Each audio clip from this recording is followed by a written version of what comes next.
Start. ఒకసారి జాగ్రత్త చూడండి. టెస్ట్ నాలెడ్జ్లో ఫస్ట్ క్వశ్చన్ చూడండి ఒకసారి. QTV released an advertisement in Deshbandhu vernacular daily. అంటే ఇది న్యూస్ పేపర్లో ఒక అడ్వర్టైజ్మెంట్ రిలీజ్ చేశారు. క్యూటీవీ వాళ్ళు రిలీజ్ చేశారు. Instead of paying for the same, QTV ఏం చేసిందంట, సరే మీరు ఎలాగో మీ పేపర్లో మాది అడ్వర్టైజ్మెంట్ ఇచ్చారు కాబట్టి మా టీవీలో మీ దానికి ఒక ఫ్రీ అడ్వర్టైజ్మెంట్ స్పాట్ ఇస్తామని చెప్పారు. న్యూస్ పేపర్లో నువ్వు యాడ్ ప్లేస్ ఇవ్వు, టీవీలో మేము యాడ్ ప్లేస్ ఇస్తామని చెప్పారు.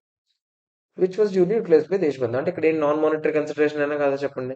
How the revenue for these non monetary considerations అన్ని ఎలా రికాగ్నైజ్ చేయాలి మీకు చెప్పాను నేను. ఈ నాన్ మానిటరీ కన్సిడరేషన్స్ అన్ని జనరల్ గా ఎలా రికాగ్నైజ్ చేస్తాను చెప్పండి.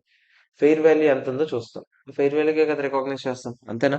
సో ఇది ఏమంటున్నాడు, non monetary exchanges between the entities in the same line of business to facilitate sales to the customers or potential customers. For example చూడండి, ఈ స్టాండర్డ్ దేని గురించి మాట్లాడుతుంది, ఒక నాన్ మానిటరీ కన్సిడరేషన్ వస్తే ఎలా రికాగ్నైజ్ చేయాలని చెప్తుంది.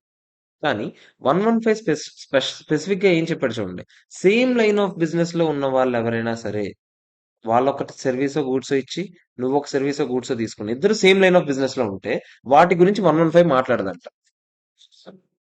అంటే ఇక్కడ సేమ్ లైన్ ఆఫ్ బిజినెస్ కదా యాక్చువల్ గా, అవునా కదా చెప్పండి. సో అదేమంటారు, ఫర్ ఎగ్జాంపుల్ చెప్తాను, this standard would not apply to a contract between two oil companies. నీకు ఒకవేళ ఆయిల్ తక్కువైతే నాకు ఇవ్వాలి, నాకు ఆయిల్ తక్కువైతే నీకు ఇవ్వాలి, ఇలాంటి వాటి గురించి 115 మాట్లాడదు. In industries with homogeneous products, it is common for entities in the same line of business to exchange products in order to sell them to customers or potential customers other than parties to exchange. The current scenario, on the contrary, will be covered under Ind AS 115 since the same is exchange of dissimilar goods or services because both the entities deal in different modes of media. ఇక్కడేమంటున్నాడు, normal గా అయితే 115 similar line of business లో ఉన్న వాటి గురించి మాట్లాడదు. కానీ ఇక్కడ ఒక అడ్వర్టైజ్మెంట్ స్పేసే, కాకపోతే నేను డీల్ చేస్తుంది ఎలక్ట్రానిక్ మీడియా, నువ్వు డీల్ చేస్తుంది పేపర్ మీడియా, అవునా కదా చెప్పండి. ఇద్దరికి తేడా ఉంది. సో ఇద్దరు ఒకే ఇండస్ట్రీ అంటే కాదు, కంప్లీట్లీ డిఫరెంట్. ఓకేనా. One is print media, another is electronic media. Both the parties are acting as customers and suppliers for each other. So ఇక్కడ 115 లో కవర్ అవుద్దా లేదా చెప్పండి, కవర్ అవుద్ది. అందుకే it does not fall under that exception. It may also be noted that even if it was to facilitate sales to customers or potential customers, it would not be scoped out since the parties are not in the same line of business. So scope out అయితే అవ్వదు. 115 ఏం చెప్తుందో ఇప్పుడు చెప్తారు తర్వాత. 115 ఏమంటుందంటే, obviously ఒక terms of contract చూడాలి. దేనికి, ట్రాన్సాక్షన్ ప్రైస్ ఎంతో డిటర్మైన్ చేయడానికి. ట్రాన్సాక్షన్ ప్రైస్ అంటే is the amount of consideration to which an entity expects to be entitled in exchange for transferring promised goods or services. ఎప్పుడైనా సరే ఏదైనా రెవెన్యూ రికాగ్నైజ్ చేయాలంటే ఎంతకి రికాగ్నైజ్ చేస్తాం, ట్రాన్సాక్షన్ ప్రైస్ రికాగ్నైజ్ చేస్తాం. ట్రాన్సాక్షన్ ప్రైస్ అంటే ఏంటో మళ్ళీ చెప్తాను. ట్రాన్సాక్షన్ ప్రైస్ అంటే నేను ఒకటి ఇస్తున్నందుకు గాను నేను ఏదైతే సంపాదిస్తున్నానో దాన్ని ఏమంటాం మనం, ట్రాన్సాక్షన్ ప్రైస్ అని అంటాం. Consideration promised in contract with customer may include fixed amounts అవ్వచ్చు, వేరియబుల్ అమౌంట్స్ అవ్వచ్చు, ఏదైనా అవ్వచ్చు. అలాగే ట్రాన్సాక్షన్ ప్రైస్ డిటర్మైన్ చేసేటప్పుడు in a form other than cash, ఒకవేళ నాన్ క్యాష్ కన్సిడరేషన్ వస్తే దాన్ని ఫెయిర్ వాల్యూ చూపించాలి. ఈ మొక్క చెప్పడానికి సొల్లంతా రాసి, ఓకేనా. ఇన్ అకార్డెన్స్ విత్ అబోవ్, వీళ్ళిద్దరు ఏం చేయాలంటే non cash consideration fair value చూపించుకోవాలి. అంటే ఈ ముక్క మనకి వెళ్ళిపోయింది స్టార్టింగ్ లోనే, కానీ అది రాయడానికి ఎంత బ్యాక్ డ్రాప్ స్టోరీ రాశాడు చూడండి. ఓకేనా. కాకపోతే ఇవన్నీ ఒకసారైనా మనం చదివితే కొంచెం ఆ మాత్రమే వెళ్తాయి. ఇది మరీ యాజ్ ఇట్ ఈస్ గా మీరేం సొంత పదాలు అదే మీరేమి దీంట్లో ఉన్నది ఉన్నట్టు రాసేయాల్సిన అవసరం లేదు. కానీ ఇప్పుడు మీరు ఈ క్వశ్చన్ అడిగారు అనుకోండి, మీరు ఏం చెప్పాలి, ఓకే 115 115 మాత్రం కొన్నిటి గురించి డిస్కస్ చేయదు. ఏంటేంటి డిస్కస్ చేయదు అంటే, సిమిలర్ లైన్ ఆఫ్ బిజినెస్ లో ఉన్న వాళ్ళు వాళ్ళకి వాళ్ళు ఎక్స్చేంజ్ చేసుకుంటే ఏదైనా అది చాలా కామన్ కాబట్టి, అంటే వీళ్ళకి తక్కువ అయ్యేటప్పుడు వీళ్ళకి ఇవ్వడం, వీళ్ళకి తక్కువ అయ్యేటప్పుడు వీళ్ళకి ఇవ్వడం, ఇలాంటివన్నీ జరగడం కామన్ కాబట్టి అలాంటి వాటి గురించి రెవెన్యూ రికాగ్నిషన్ డిస్కస్ చేయదు. కానీ ఈ కేస్ అది కాదు. ఎందుకు అది కాదు అంటే, నువ్వు డీల్ చేస్తున్న మీడియా వేరు, నేను డీల్ చేస్తున్న మీడియా వేరు. సో నేను మీకు ఫెసిలిటేట్ చేసుకోవడానికి అంటే ఒకరికొకరు సపోర్ట్ చేసుకోవడానికి ఇచ్చినా కూడా ఇది ఆ స్కోప్ అవుట్ కేటగిరీలో వస్తుందా, రాదు. ఎందుకంటే ఇద్దరు డీల్ చేస్తున్న బిజినెస్ వేరే, కంప్లీట్ డిఫరెంట్. సో ఇది 115 లోకే కవర్ అవుతుంది. 115 ఏం చెప్పిందంటే, ట్రాన్సాక్షన్ ప్రైస్ కి ఏదైనా చూపించాలి. ట్రాన్సాక్షన్ ప్రైస్ కి చూపించాలి. ఫస్ట్ ట్రాన్సాక్షన్ ప్రైస్ అంటే ఏంటంటే, నేను ఒక గూడ్ సర్వీస్ ఇస్తున్నందుకు గాను నేను రిసీవ్ చేసుకుంటున్న దాన్ని ట్రాన్సాక్షన్ ప్రైస్ అంటాము. అది ఫిక్స్డ్ అవ్వచ్చు, వేరియబుల్ అవ్వచ్చు, రెండు అవ్వచ్చు. కొన్నిసార్లు నాన్ క్యాష్ కన్సిడరేషన్ రూపంలో కూడా ట్రాన్సాక్షన్ ప్రైస్ అనేది ఉండొచ్చు. అప్పుడు మనం దాన్ని ఫెయిర్ వాల్యూకి చూపించాలి. ఆ ఫెయిర్ వాల్యూకి ఇక్కడ చూపించండి అనేది కన్క్లూషన్. ఎంత సొల్లు రాస్తే మీకు మార్క్స్ వస్తాయి. అర్థమైందా. ఇప్పుడు నేను ఎలా తెలుగులో మాట్లాడుకుంటూ స్టోరీ ఇలా చెప్పుకుంటున్నాము, అలా చదువుకుంటేనే అవుతుంది. ఏదో అది బట్టి పడదామంటే కుదరదు. ఒకసారి ఎలా చదువుకున్నాం ఓకే. ఇప్పుడు రేపు పొద్దున్న ఆడికి అడిగితే ఇది కొట్టరా ఇలా రాసేయాలరా అని తెలుగులో చెప్పేయండి. దాన్ని కొంచెం ఇంగ్లీష్లో మార్చుకున్నారు ఎగ్జామ్ సరిపోతుంది. ఓకేనా? సెకండ్ వన్ చూద్దామా? A Limited, a telecommunication company, entered into an agreement with B Limited, which is engaged in generation and supply of power. Okay. The agreement provided that A Limited will provide 1 lakh minutes of talk time to employees of B Limited. A Limited ఒక telecommunication company అంట. Okay. Be limited తో enter అయ్యారు which is engage in all. Be limited ఏం చేస్తుందంట? మన telecommunication company, వాళ్ళ power company. Agreement provide that నేను 1 lakh minutes of talk time ఇస్తాను మీ ఎంప్లాయీస్ అందరికి. ఎందుకంటే నా టెలికాం కంపెనీ కదా, నువ్వు నాకు ఫ్రీగా పవర్ ఇవ్వాలి. ఎంత అంట? 20,000 యూనిట్స్. ఆబ్వియస్లీ ఇద్దరు same business, different line of business. Different line of business. A normally charges 0.5 per minute, be limited charges 2.5 per unit. How the revenue should be measured in this case? ఇప్పుడు రెవెన్యూని ఎలా measure చేయాలి? Obviously first అంతా మీకు సొల్లు చెప్పాను కదా నేను, ఒకవేళ డిఫరెంట్ డిఫరెంట్ ఆయిల్ కంపెనీస్, మళ్ళీ అన్ని సొల్లు అంతా రాసి చూసారా? అవన్నీ రాశాక ఆబ్వియస్లీ ట్రాన్సాక్షన్ ప్రైస్ లెక్కెట్టడానికి అన్ని చేయాలి. ఇదిగో మళ్ళీ ఫిక్స్డ్ అమౌంట్ ఉంటుంది, వేరియబుల్ అమౌంట్ ఉంటుంది. లాస్ట్ కి ఇక్కడ వరకు యాజ్ ఇట్ ఈస్ ఆన్సర్. మీరు ఏం కష్టపడకుండా ఇదిగో చూడండి, ఫెయిర్ వాల్యూ రికాగ్నైజ్ చేయాలి. ఇక్కడ వరకు సేమ్. అంతేనా? ఇప్పుడు మ్యాటర్ ఏంటి? ఏ లిమిటెడ్ ఏం చేయాలి? Revenue recognise by a limited. ఇప్పుడు ఏ లిమిటెడ్ ఏం చేస్తుంది? ఏ లిమిటెడ్ ఒక టెలికమ్యూనికేషన్ కంపెనీ. ఏ లిమిటెడ్ కి ఏమి ఇస్తున్నారు చెప్పండి మీరు? 20,000 యూనిట్స్ పవర్ ఇస్తున్నారు. 20,000 యూనిట్స్ పవర్ అంటే జనరల్ గా 20,000 యూనిట్స్ పవర్ కి ఎంత వాల్యూ ఉంది? 2.5 per యూనిట్. అంటే ఎంత చెప్తారా? 20,000 ఇంటూ 2.5, 50,000 అయినా కాదా చెప్పండి. సో వాళ్ళకి వస్తుంది ఏంటి అంటే, వాళ్ళు ఏమనుకుంటారు? 50,000 రూపీస్ వర్త్ నాకు ఏదో ఒకటి వస్తుందా? సో వాళ్ళంతా రెవెన్యూ రికాగ్నైజ్ చేస్తారు 50,000. సేమ్ వాడి పరిస్థితి ఏంటి చెప్పండి? వాడికి ఏమొస్తున్నాయి? 1 lakh మినిట్స్ వస్తున్నాయి, 0.5 per minute. ఆబ్వియస్లీ ఇది 50 వస్తుంది. సేమ్ రాకపోయినా కూడా మీరు ఇదే రికాగ్నైజ్ ఇలాగే పద్ధతిలో చేస్తారు. అంటే నాకేం వస్తుంది అనేది ఇంపార్టెంట్. ఎప్పుడైనా మనం ఇండియా 16 లో కూడా చేసాం. First fair value of the consideration, అదే fair value of the asset receive, exchange of assets for non monetary consideration అయితే first fair value of the asset receive చూస్తాం. లేకపోతే అప్పుడు మనం ఏం చేస్తాము? Fair value of the asset given up చూస్తాం. ఓకేనా కదా చెప్పండి? సో క్లియర్ అయిపోయింది ఆన్సర్. ఇంకేం లేదు. 50,000 మీరు చూపించాలి, 50,000 మేము చూపిస్తాం. అర్థమైందా లేదా చెప్పండి? నెక్స్ట్ నెక్స్ట్ చూడండి. థర్డ్ వన్ కదా చదవండి. Company X enters into an agreement on 1st January with a customer for renovation of hospital. Okay. Company X ఏమో, కస్టమర్ ఎవడు? ఆబ్వియస్లీ కస్టమర్ హాస్పిటల్ అయ్యాడు ఏంటాడు. నేను రెనోవేట్ చేసి న్యూ ఏసీలు పెట్టి మొత్తం కలిపి నాకు 50 లక్షలు ఇస్తానన్నాడు. Promised renovation service include installation కూడా మేమే చేస్తామన్నాం. It is a single performance obligation satisfied over time అని ఆడే చెప్పేసాడు. టోటల్ ఎక్స్పెక్టెడ్ ఖర్చులు ఎంత అంటే 40 lakhs, ఇంక్లూడింగ్ 10 lakhs ఎయిర్ కండిషనర్ల కోసం అయ్యే ఖర్చు అంట. Company X determines that it acts as principal. అది ప్రిన్సిపల్ లాగా ఉంది అని మరి చెప్తున్నాడు. In accordance with so and so. ఎందుకంటే వాళ్ళు ఎయిర్ కండిషనర్లు తెచ్చి మీకు ఇచ్చేస్తారు, అంతేగాని వాళ్ళు ఇంకేం చేయదు. ఇది కొంచెం ఎలా ఉంది చెప్పండి. నిన్న లిఫ్ట్ కొనుక్కొని తీసుకొచ్చి నీ చేతిలో పెట్టి మిగతా కన్స్ట్రక్షన్ కాస్ట్ లో చూపించాం, గుర్తుందా? Uses input method same question. Based on cost ఇంకా టు మెజర్ ఇట్స్ ప్రోగ్రెస్. ఇప్పుడు other cost excluding air conditioner 6 lakhs. మీకు ఏం చెప్పాను? ఎయిర్ కండిషనర్ కొనేసి తీసుకొచ్చాం. ముందు మీకు ఏం చెప్పాను చెప్పండి? 10 lakhs, 10 lakhs ఏసీ కాస్ట్ చూపించేస్తాము. దానికి రెవెన్యూ కూడా ఎంత చూపించేస్తాము? 10 lakhs చూపించేస్తాం. అది అయిపోద్ది. మిగతాకి ఇంకా ఎంత ఖర్చు అవ్వాలి యాక్చువల్గా మిగతావి? అది కాకుండా 30 lakhs అవ్వాలి. 40 కాదు, 40 ఇంక్లూడ్స్ ద 10 lakhs. లేకపోతే ఇది కూడా 10 అయితే మొత్తం ఇంకేటి వస్తుంది నాకు గడిది గుడ్డు. మొత్తం 50కి 50 పోతుంది. 30 lakhs లో నాకు ఎంత ఖర్చు అయింది? Other cost 6 lakhs. అంటే ఎంత ప్రోగ్రెస్ అయినట్టు చెప్తారు? 6 lakhs బై 30 lakhs అనా? ఎంత? ఎంత? 20% ఖర్చు అయినట్టు అంతేనా? సో నేను ఇప్పుడు రెవెన్యూ కూడా ఎంత రికాగ్నైజ్ చేయాలి చెప్పండి? 20%. 50 lakhs లో కాదు. 50 lakhs నుంచి 10 lakhs ఏసీ రెవెన్యూ తీసేసి 40 lakhs లో 20% అంటే ఎంత? 8 lakhs ఏనా? So 8 lakhs revenue plus 10 lakhs AC revenue మొత్తం కలిపి నేను రెవెన్యూ ఎంత రికాగ్నైజ్ చేస్తాను? 18 lakhs చేస్తాను. అంతేనా? 18 lakhs revenue, 16 lakhs cost, 2 lakhs profit. అర్థమైందా లేదా చెప్పండి నాకు. ఒకసారి చూసుకోండి.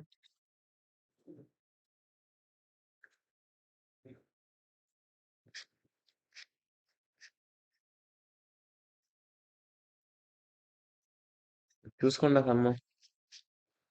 అయిపోయింది. Test your knowledge. Fourth one మీకు హోంవర్క్ ఇచ్చాను కదా.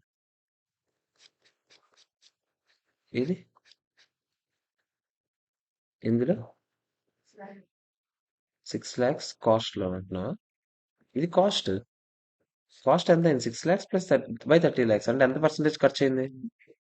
20% ఖర్చు అయింది. రెవెన్యూ కూడా ఎంత రికాగ్నైజ్ చేయాలి? 20%. మొత్తం రెవెన్యూ ఎంత? 50 lakhs లో ఆ 10 lakhs తీసేయి. 40 lakhs మీద 20% అంటే ఎంత? 8 lakhs revenue plus 10 lakhs revenue, మొత్తం 18 lakhs రెవెన్యూ. ఖర్చులు ఇప్పుడే చెప్పావు 6 lakhs మామూలు అదర్ ఖర్చులని. ఏసీ ఖర్చులు 10 lakhs, మొత్తం కలిపి ఎంత? 16 lakhs. ప్రాఫిట్ ఎంత? 2 lakhs. ఓకేనా కాదా చెప్పండి. క్లియరా? అయిపోయింది. Test your knowledge. ఆ పైన క్వశ్చన్స్కి వెళ్దాం పదండి. అదే పైన ఏవో వదిలాం కదా. ఫస్ట్ ఎక్కడి నుంచి వదిలాం చెప్పండి. 46. ఓపెన్ చేయండి. 46. Take my house to the bottom. 46 question ఏంటి చదవండి.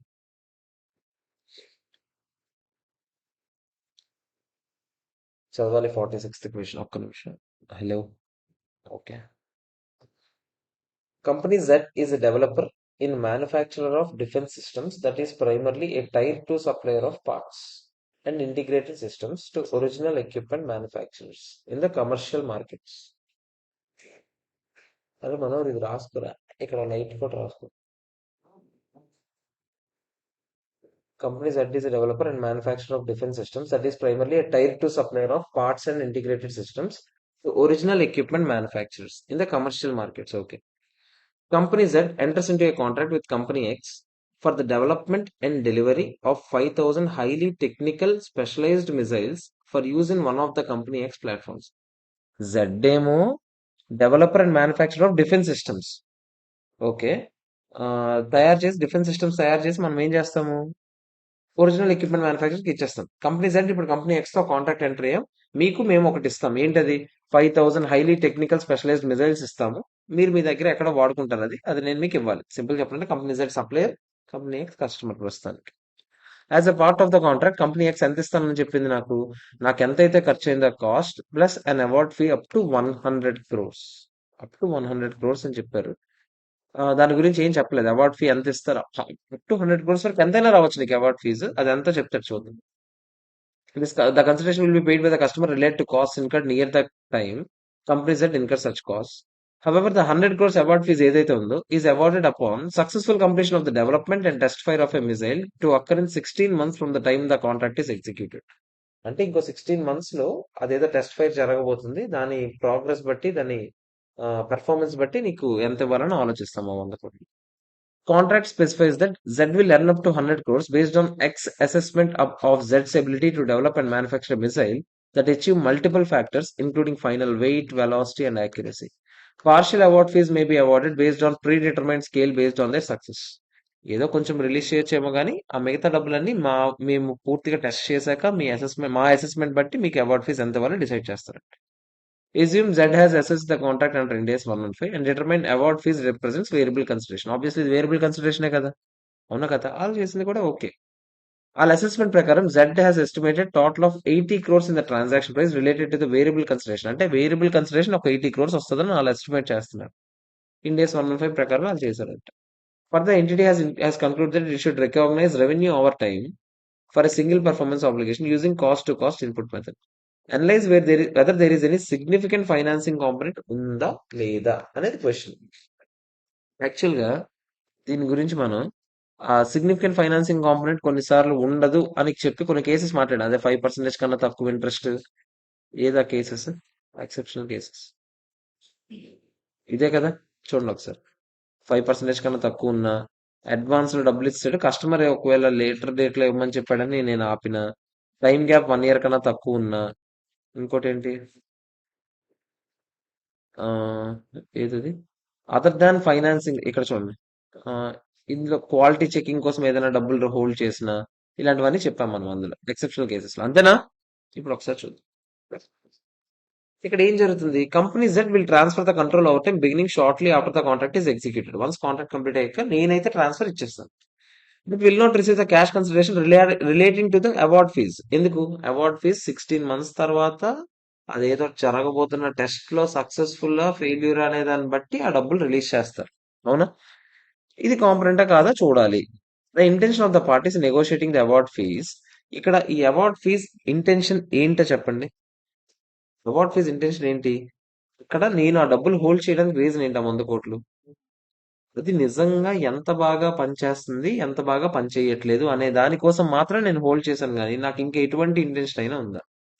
నేనేదో డబ్బులు లేట్‌గా ఇస్తాను. నా దగ్గర ఇప్పుడు డబ్బులు లేవని లేట్‌గా ఇవ్వడం గాని, లేకపోతే కొంచెం ఏదో అంటే అలాంటివి ఉన్నాయనుకోండి. అప్పుడు అదేమవుతది? ఓకే. ఇంట్రెస్ట్ కూడా కలిపిస్తున్నాడు అని అనుకోవడానికి. ఇది ఎలా ఉంది? కొంచెం రిటెన్షన్ మనీ లాగా ఉందా లేదా చెప్పండి? క్వాలిటీ చెకింగ్ కోసం ఉంచారు డబ్బులు. అంతేనా కాదా చెప్పండి? సో జనరల్‌గా అయితే మన ఆన్సర్ ఎలా ఉండాలి? ఫైనాన్సింగ్ కాంపోనెంట్ కాదు. ఇది మొత్తం ఏమవుతది? ట్రాన్సాక్షన్ ప్రైస్ లోనే అవుతది. సో ట్రాన్సాక్షన్ ప్రైస్ అడ్జస్ట్ చేస్తామా? చేయకూడదు. అంటే 80 కోట్లు ఎంత లెక్కెట్టారు కదా! అందులో మళ్ళీ ఇంట్రెస్ట్ పోర్షన్ ఎంత? ఇంత పోర్షన్ ఎంత? అది లెక్కెడతామా? అది లెక్కెట్టకూడదు. వాడేమంటున్నాడు? Based on the results of the test fire was to provide incentive to Z to produce high functioning missiles produce చేయించడానికి మీ చేత మేము అలాంటి కండిషన్స్ పెట్టామే గానీ it was determine that contract does not contain any significant financing component. ఇక్కడ అప్పిద్దామనే ఉద్దేశం ఏం లేదు. Company Z should not adjust the transaction price. అదే కదా మనం కూడా చెప్పాం. As per India's 115, as a practical expedient, an entity need not adjust the promised amount of consideration for the effect of significant financing component if the entity expects at a contract inspection that అదేరా రెండు చెప్తున్నాడు. Customer ఒకవేళ 1 year కన్నా తక్కువలోనే customer డబ్బులు ఇచ్చేస్తాడు అనుకోండి. మీకు చెప్పాను కదండి 1 ఇయర్ కన్నా తక్కువ అయితే అసలు ఫైనాన్సింగ్ కాంపోనెంట్ కన్సిడర్ చేయాల్సిన అవసరం లేదు. ప్రాక్టికాలిటీ ఇష్యూస్ చూసుకొని ప్రాక్టికల్ ఎక్స్పీరియన్స్ అంటే ప్రాక్టికాలిటీ దృష్టిలో పెట్టుకొని కొన్నిసార్లు చేయక్కర్లేదు. When the entity transfers promised goods or services to a customer and అదే మనం ట్రాన్స్ఫర్ చేసి కస్టమర్ ఇవ్వడానికి డబ్బులు 1 ఇయర్ కన్నా తక్కువ టైం ఉందనుకోండి, జనరల్ గా రికగ్నైజ్ చేయడానికి అవసరం లేదు. కానీ ఇక్కడ అసలు ఇది ఎందుకు చెప్పాడో నాకు అర్థం కాదు. ఇది 16 months కదా, ఇక్కడ ఇది కాదు రిలవెంట్. ఈ పైది రిలవెంట్ ఓకే, ఈ కిందతో అసలు సంబంధమే లేదు. ఎందుకంటే మీకు ఇప్పుడు అడుగుతున్న దానికి మీరు ఆన్సర్ చేయాలి. దీనికి ఎందుకు ఇది అసలు సంబంధం ఏముంది గడిది గుడ్డు? ఎందుకంటే ఇక్కడ 16 months ఉంది, అసలు సంబంధం ఉందా? 16 months ఎక్కడి నుంచి లెక్క కట్టాడు చూడండి. From the time one the contract is executed అంటే కాంట్రాక్ట్ కంప్లీట్ అయిపోయిన తర్వాత 16 months అనే కదా. మరి అప్పుడు ఆబ్వియస్లీ 1 ఇయర్ కన్నా తక్కువ అయితే కాదు కదా. సో ఇది రాయడం ఇర్రిలెవెంట్ అసలు ఇక్కడ. ఇక్కడతో అయిపోయింది క్వశ్చన్. ఓకేనా కదా చెప్పండి, క్లియర్. నెక్స్ట్ ఇప్పుడు చూడండి. నెక్స్ట్ ఉంది కదా 47. చూడండి ఒకసారి. మళ్ళీ ఫైనాన్సింగ్ కాంపొనెంట్ ఉందా లేదా అని అడుగుతాడు. చూడండి ఒకసారి క్వశ్చన్ లో ఉందా లేదా చెప్పండి నాకు. ఫైనాన్సింగ్ కాంపొనెంట్ ఉందా లేదా చెప్పాలి. Company H enters into a 2-year contract to develop customized software for Company C. Company H concludes that goods and services in this contract constitute single performance obligation. Based on the terms of the contract, Company H ఏం determine చేస్తుంది చూడండి. It transfers the control over time. Input method వాడతారు. Over the time అంటే మెల్లమెల్లగా చేస్తారు. So revenue కూడా మీకు ఏం చేస్తారు చెప్పండి. మెల్లమెల్లగా రికగ్నైజ్ చేస్తారు. దానికి ఏ మెథడ్ వాడుతున్నారు? ఇన్పుట్ మెథడ్ అంటే ఏం చేస్తారు చెప్పండి.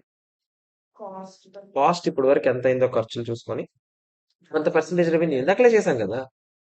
ఇన్పుట్ మెథడ్ అంటే అదే కదరా. అవుట్పుట్ మెథడ్ మనం ఇంకా చేయలేదు. ఇన్పుట్ మెథడ్ చేశాం కదా ఇన్ని సమ్మర్లు. నెక్స్ట్ ఏమంటున్నాడు చూడండి.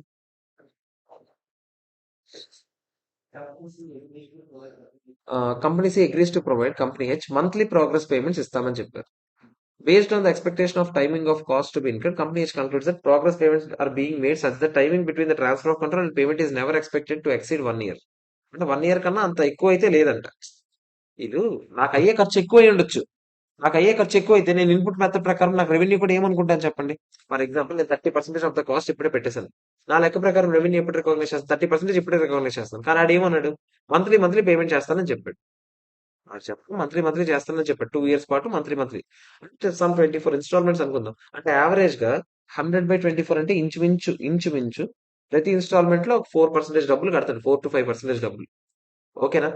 ఇప్పుడు నేను రికగ్నైజ్ చేసే రెవెన్యూకి నా 20% రెవెన్యూ రికగ్నైజ్ చేద్దాం అనుకో. పేమెంట్ కి చాలా తేడా ఉందా లేదా చెప్పండి. ఇఫ్ కోర్స్ ఇందులో ఫైనాన్సింగ్ కాంపోనెంట్ ఉందా లేదా డౌట్ వస్తుంది కదా. ఎందుకంటే లేట్ గా డబ్బులు ఇస్తున్నాడు, ఎప్పుడో ఇవ్వాల్సిన డబ్బులు. కానీ ఆడు చెప్తున్నాడు ఈ నీ డబ్బులు వచ్చేయడానికి నువ్వు రికగ్నైజ్ చేయడానికి గ్యాప్ 1 year కన్నా తక్కువ ఉంటుంది. అంటే ఇప్పుడు నీకు రాకపోయినా బిఫోర్ 1 year ఆ డబ్బులు వచ్చేస్తాయి నీకు అని వాడు చెప్తున్నాడు. ఓకే, ఇంకా అనలైజ్ సిగ్నిఫికెంట్ ఫైనాన్సింగ్ కాంపొనెంట్ ఉందా లేదా అంటే మనం ఏం చెప్పాము. యాక్చువల్గా అయితే మనం రాసుకోవచ్చు డైరెక్ట్ ఏమని. అంత 1 year కన్నా తక్కువ ఉంటే మనం కంట్రోల్ ట్రాన్స్ఫర్ చేసిన తర్వాత వాడి పేమెంట్ రిలీజ్ చేయడానికి 1 year కన్నా తక్కువ ఉంటే జనరల్ గా ప్రాక్టికల్ ఎక్స్పీడియంట్ ని దృష్టిలో పెట్టుకొని మనం రెవెన్యూని అదే రికగ్నైజ్ చేసేటప్పుడు ఫైనాన్సింగ్ కంపెనీ అడ్జస్ట్ చేయాల్సిన అవసరం ఉందా? లేదు అనేది రాసుకోవచ్చు లేదా? ఆడేం చెప్పొచ్చు. Concludes that it will not need to further assess whether a significant financing component is present and does not adjust the promised consideration అని ఆన్సర్ చెప్తాడు. దాని కింద ఇది చెప్తున్నాడు.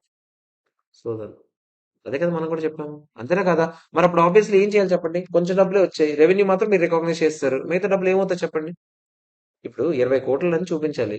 కానీ 5 కోట్లే వచ్చాయి. ఎంట్రీ ఏమేస్తారు? క్యాష్ 5 కోట్లు. ఇప్పుడు రెవెన్యూ 20 కోట్లు వేయాలి.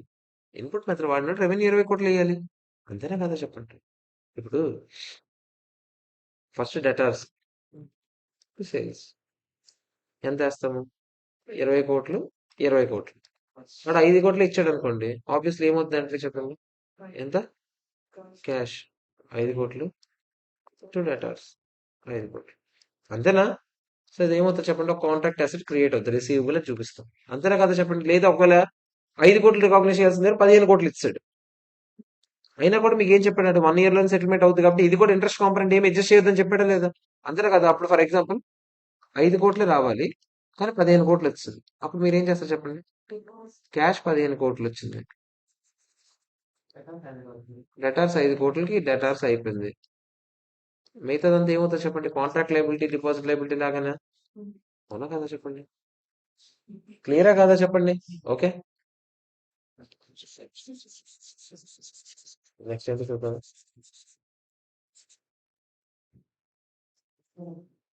48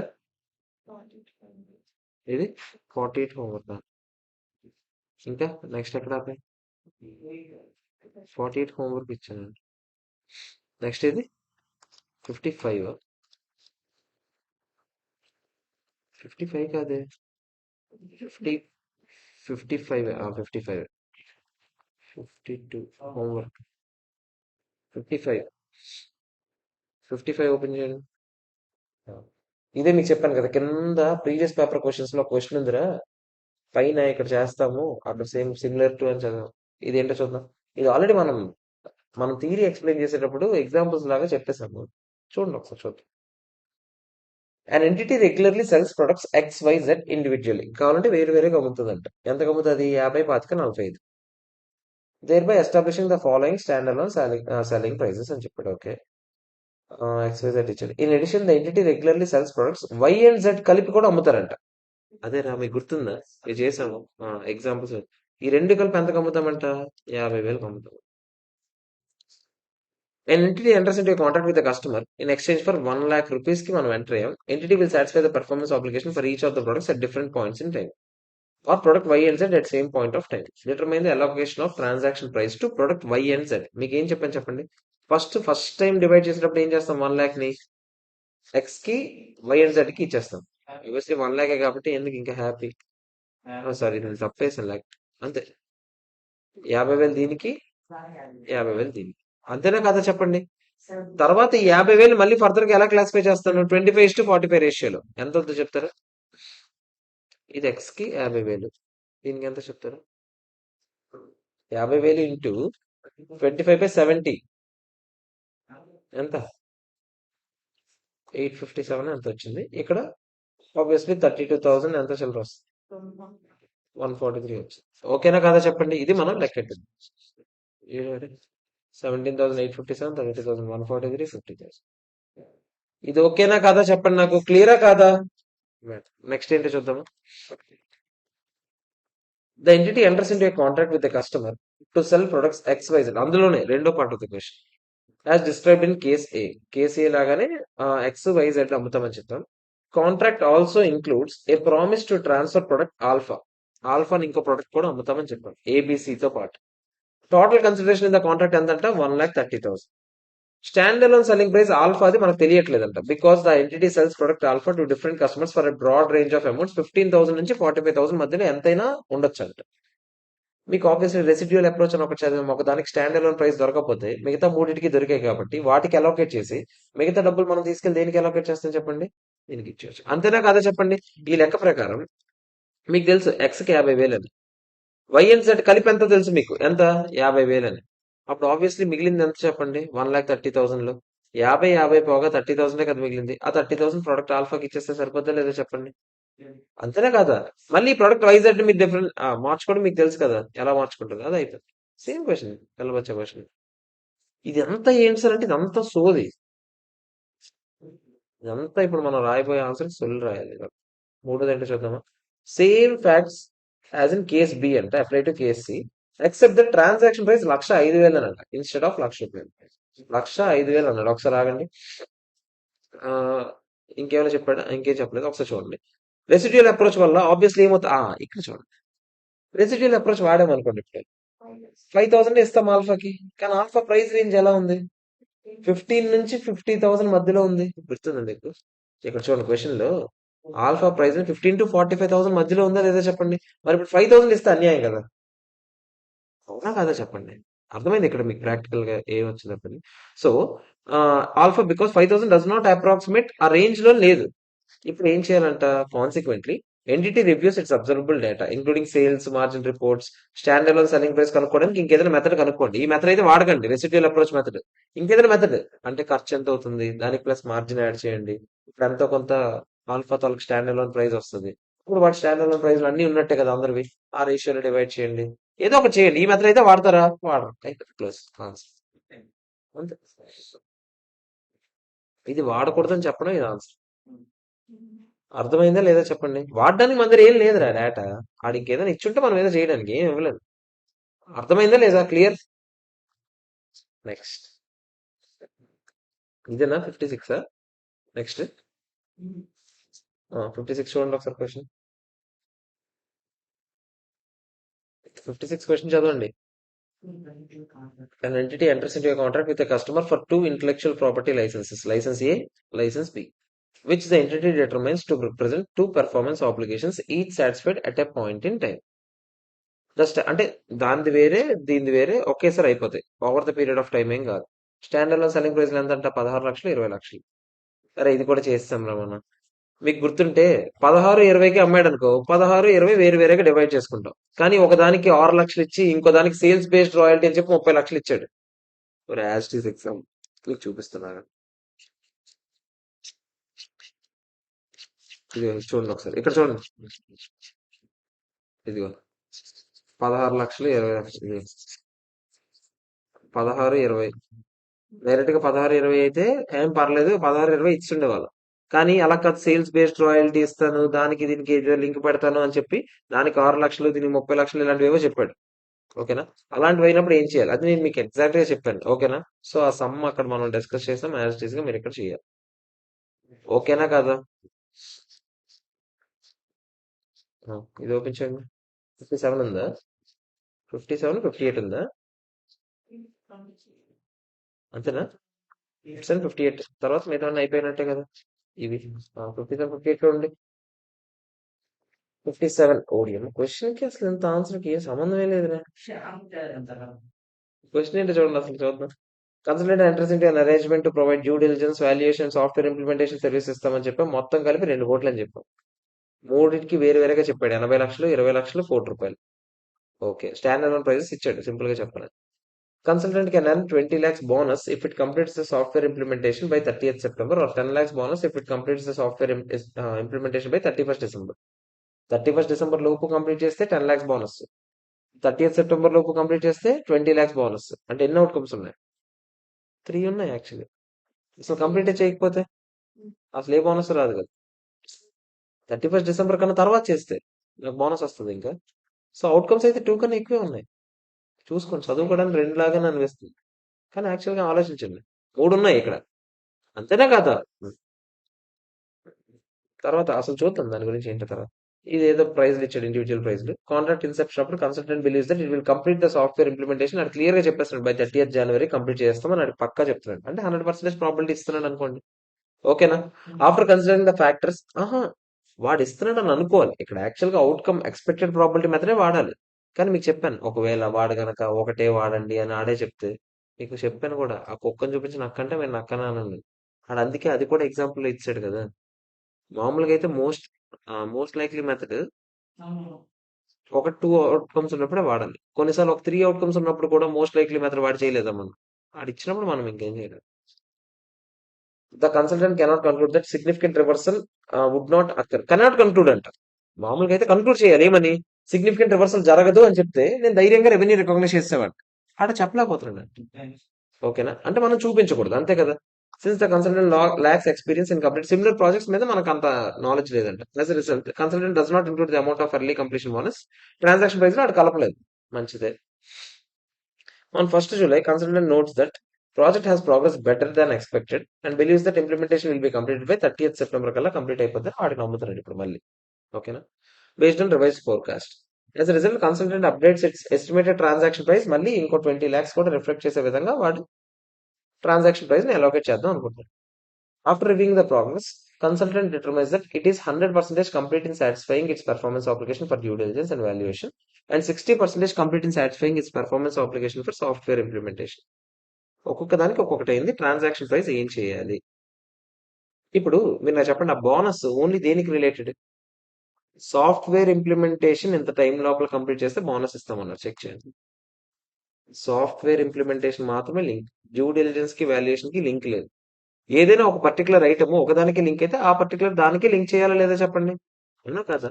సో మీరు ఇక్కడ చూస్తే ఏదైతే కంప్లీట్ అయిపోయింది, డ్యూ డిలిజెన్స్ వాల్యుయేషన్ 100% కంప్లీట్ అయిపోయింది, అవునా కదా చెప్పండి. సో డ్యూ డిలిజెన్స్ వాల్యుయేషన్ మామూలుగా కంప్లీట్ అయిపోతే 80 lakhs 20 lakhs మొత్తం 1 crore అది పూర్తిగా చూపించవచ్చు, అంతే కదరా. అవన్నీ సెపరేట్ సెపరేట్ కంప్లీట్. కానీ సాఫ్ట్వేర్ ఇంప్లిమెంటేషన్ మొత్తం కలిపి ఎంత చెప్పండి. సాఫ్ట్వేర్ ఇంప్లిమెంటేషన్ ₹1 ప్లస్ బోనస్ దాందే కదా, ప్లస్ 20 lakhs మొత్తం కలిపి ఎంత చెప్పండి. 1.2 crores. దీంట్లో ఎంత పర్సెంటేజ్ కంప్లీట్ అయింది? 60%. ఎంత చెప్తారా? 60% కంప్లీట్ అయింది అని చెప్పాడు కదా. 60% కంప్లీట్. ఎంత? 1.2 crores 60%. సో ఎంత చూపించాలి చెప్పండి? 72 lakhs చూపించాలి. అయిపోయింది ఆ క్వశ్చన్. అందుకే ట్రాన్సాక్షన్ ప్రైస్ ఎంత అంటే దీనికేమో 72 lakhs, దాని అయితే మొత్తం అంతేనా కాదా చెప్పండి. క్లియర్. ఇదేంటో చూడండి. Telco G Limited grants a one-time credit of 50 rupees to a customer in month 14 of a 2 years contract. The credit is discretionary and is granted as a commercial gesture, gift laga, not in response to prior service issues, often referred to as retention credit. Okay. Retention credit అంటే ఆ customer మళ్ళీ మళ్ళీ మన దగ్గరికే రావడానికి ఏదో ఇచ్చినట్టు. ఓకేనా. Contract includes A subsidised handset and a voice and data plan. మీకు దీంతో ఏవో కొనుక్కొచ్చి చెప్తున్నాడు. ఓకే. తర్వాత G Limited does not regularly provide these credits and therefore customers do not expect them to be granted.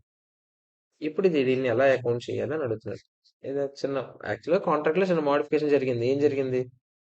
అనుకున్న దాంతో పాటు ఎక్స్ట్రా సర్వీస్ ఇస్తున్నాం. ఇప్పుడు మీకు చెప్పాను నేను, ఒకటి అమ్ముతాము, దాంతో పాటు ఇంకేదైనా ఫ్యూచర్ లో మీరు కొంటే దానికి ఇంత క్రెడిట్ కూడా ఇస్తామని చెప్తే మనం ఫస్ట్ ఇనిషియల్ ట్రాన్సాక్షన్ ప్రైస్ ని అడ్జస్ట్ చేస్తామా లేదా చెప్పండి. అదే కదా మనం చేసేది. ఇప్పుడు చూడండి. He concludes that this is a change in the transaction price and not a variable consideration. ఇది వేరియబుల్ కన్సిడరేషన్ కాదు, ట్రాన్సాక్షన్ ప్రైస్ అడ్జస్ట్ చేయాల్సిన విషయమే. Since the credit does not relate to a satisfied performance obligation, the change in transaction price resulting from the credit is accounted for as a contract modification and recognized over the remaining terms of contract. అంటే ఇక్కడ retrospective గా adjust చేయకూడదు. ఎందుకు చెప్పండి? ముందు నుంచి మనం మాట్లాడుకుంది కాదు, ఏమీ లేదు. సో అక్కడికక్కడ నేను ఏదో కొత్తగా అనౌన్స్ చేశానంటే దాని అర్థం ఏంటి? ఇంకా చెప్తున్నాడు క్లియర్ గా. ఇప్పటివరకు ఎప్పుడు చేసిన చరిత్ర లేదు, వాళ్ళు కూడా ఏమి ఎక్స్పెక్ట్ చేయట్లేదు కస్టమర్స్ పై నుంచి. అయినా కూడా మీరు ఒకటి ఎంటర్ చేశానంటే ఇది రెట్రోస్పెక్టివ్ గా కాదు, ఇక్కడ నుంచి కొన్ని ఏదైనా అడ్జస్ట్మెంట్ చేయాలంటే చేయొచ్చు. If in this example rather than providing a one time credit, G limited ఏమిచ్చారు? 5 rupees per month for the remaining contract అని ఇస్తామన్నా కూడా then also G limited would conclude that it was a change in transaction price. It would apply the contract modification guidance and recognise the credit over the remaining term మాత్రమే చేయాలి. ఎందుకంటే ముందుగా ఏం మాట్లాడుకోలేదు కాబట్టి. ముందుగా ఏమైనా మాట్లాడుకుని ఉంటే ముందు నుంచి అడ్జస్ట్మెంట్లు చేయడానికి, ముందుగా ఏం మాట్లాడుకోలేదు కదా. సో దానికి వెనకాల్సిన అవసరం ఉందా? క్లియరా కాదా చెప్పు. ఓకే. నెక్స్ట్ ఏంటి? రెట్రోస్పెక్టివ్ కాదు, ప్రాస్పెక్టివ్ గా చేయాలి. రెట్రోస్పెక్టివ్ ఎప్పుడు చేస్తావు? ముందు నుంచే కాంటాక్ట్ ఉండాలి, ముందు నుంచి మాట్లాడుకోవాలి. ముందు నుంచి అసలు ఏమైనా మాట్లాడేమేంటి?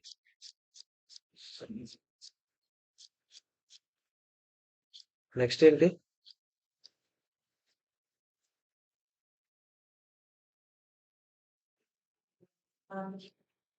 ఆర్టీపీ ఎంటీపీలు ఎన్ని ఉన్నాయి? 6 ఉన్నాయి కదా. అంటే ముందు ఆర్టీపీ ఎంటీపీలు చేసి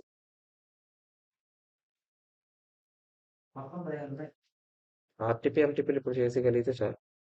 ఎలాగో మనకు 2 పూటలు ఇదే కదా ఈరోజు. 2 పూటలు ఇదే కదా. ఏమో ట్రై చేద్దాం.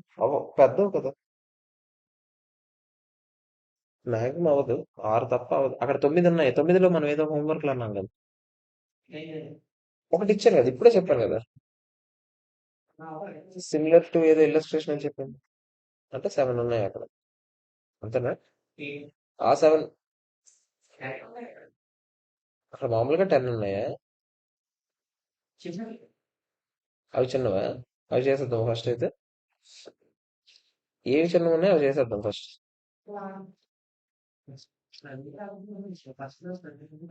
ఫస్ట్ పెద్దది. సెకండ్ మీకు హోంవర్క్ ఇచ్చాను. థర్డ్ 4 5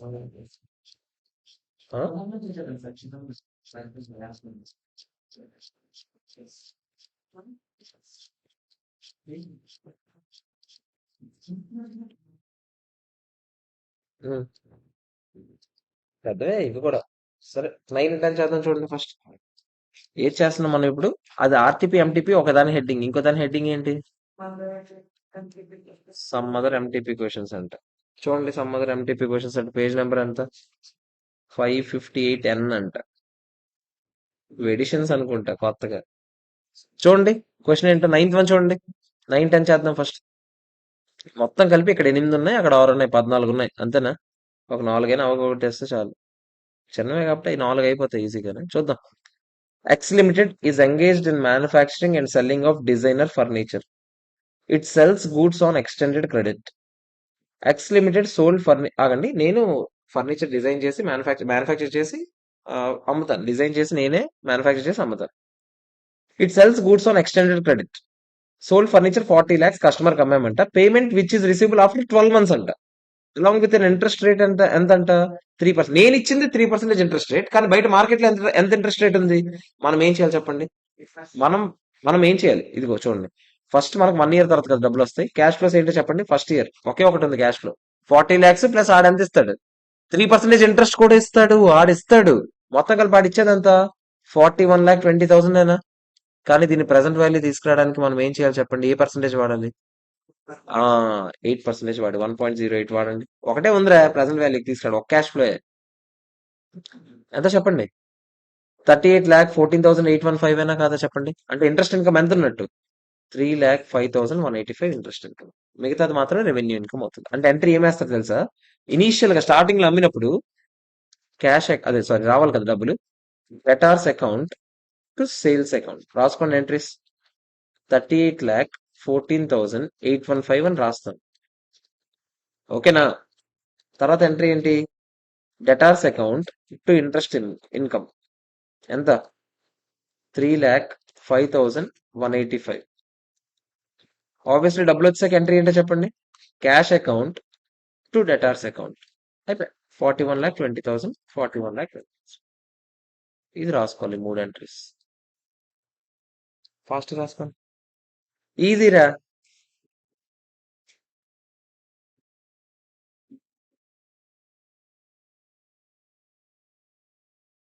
ఇప్పుడు సార్లు ఇదే చేసాం మనం కన్సల్టేషన్ బిజినెస్ కాంబినేషన్ అప్పుడు కూడా. మీరు అనుకుంటున్న ఇంట్రెస్ట్ మాకు ఇంపార్టెంట్ కాదు. ఎఫెక్టివ్ గా అక్కడ బయట మార్కెట్ లో ఇంట్రెస్ట్ రేట్ ఎంత అనేది చూడాలి. అదే ఇండియాస్ యొక్క స్పెషాలిటీ. అన్ని మార్కెట్లతో కంపేర్ చేస్తాం. మీ ఇంటెన్షన్ ఇంపార్టెంట్ కాదు. మీరేంటి ఏం చేసి ఉండేవాళ్ళు చెప్పండి? మామూలుగా ఇదనే కాంపొనెంట్ లేకపోతే 40 lakhs సేల్స్ కింద రికాగ్నైజ్ చేసేవారు. 1,20,000 ఇంట్రెస్ట్ కింద రికాగ్నైజ్ చేసేవారు. టర్న్ ఓవర్ పెంచేస్తారా? అవునా కదా చెప్పండి? అందుకని ఇండియాస్ ఏం చేస్తుంది? అది కాదు మీ రియల్ టర్న్ ఓవర్, ఇది మీ రియల్ టర్న్ ఓవర్. అర్థమైందా దీనివల్ల ఇండియాస్ వల్ల డిఫరెన్స్ మీకు? ఇవన్నీ ఏ స్టాండర్డ్ ఇదంతా? ఈ సొల్లంతా ఈ స్టాండర్డ్ కాదు సంబంధించింది. ఇదంతా ఇంట్రెస్ట్ ఇన్కమ్ అంతా ఎలా రికాగ్నైజ్ చేయాలంటే 109 ఫైనాన్షియల్ అసెట్ కింద కదా. డెటార్స్ మీద ఇంట్రెస్ట్ ఇదంతా. ఇది ఒక్కటి ఈ స్టాండర్డ్ చెప్పింది. ఇదంతా ఇంట్రెస్ట్ ఇన్కమ్ అంతా ఎలా లెక్కెట్టాలి, ఎలా క్యాలిక్యులేట్ చేయాలి, ఇవన్నీ ఎవరు చెప్పారు? అంతే. 10th వన్ చూద్దాం ఒకసారి. ఉమ్. రాసుకున్నారు కదా ఇది.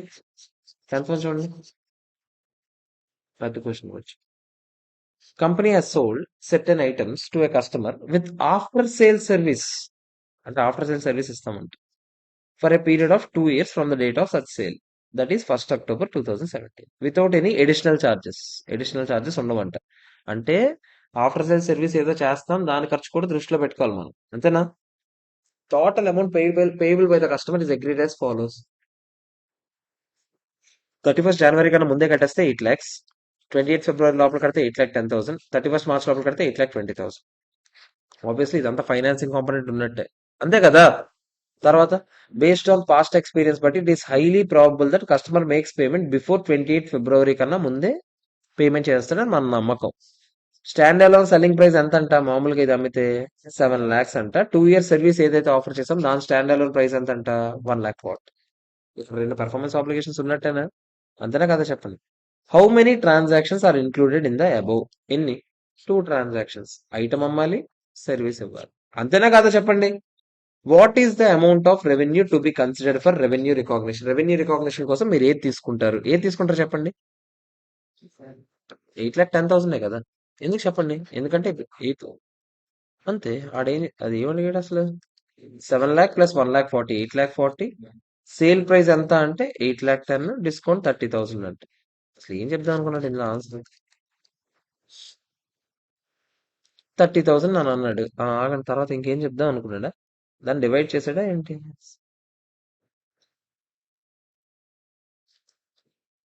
ఓకే.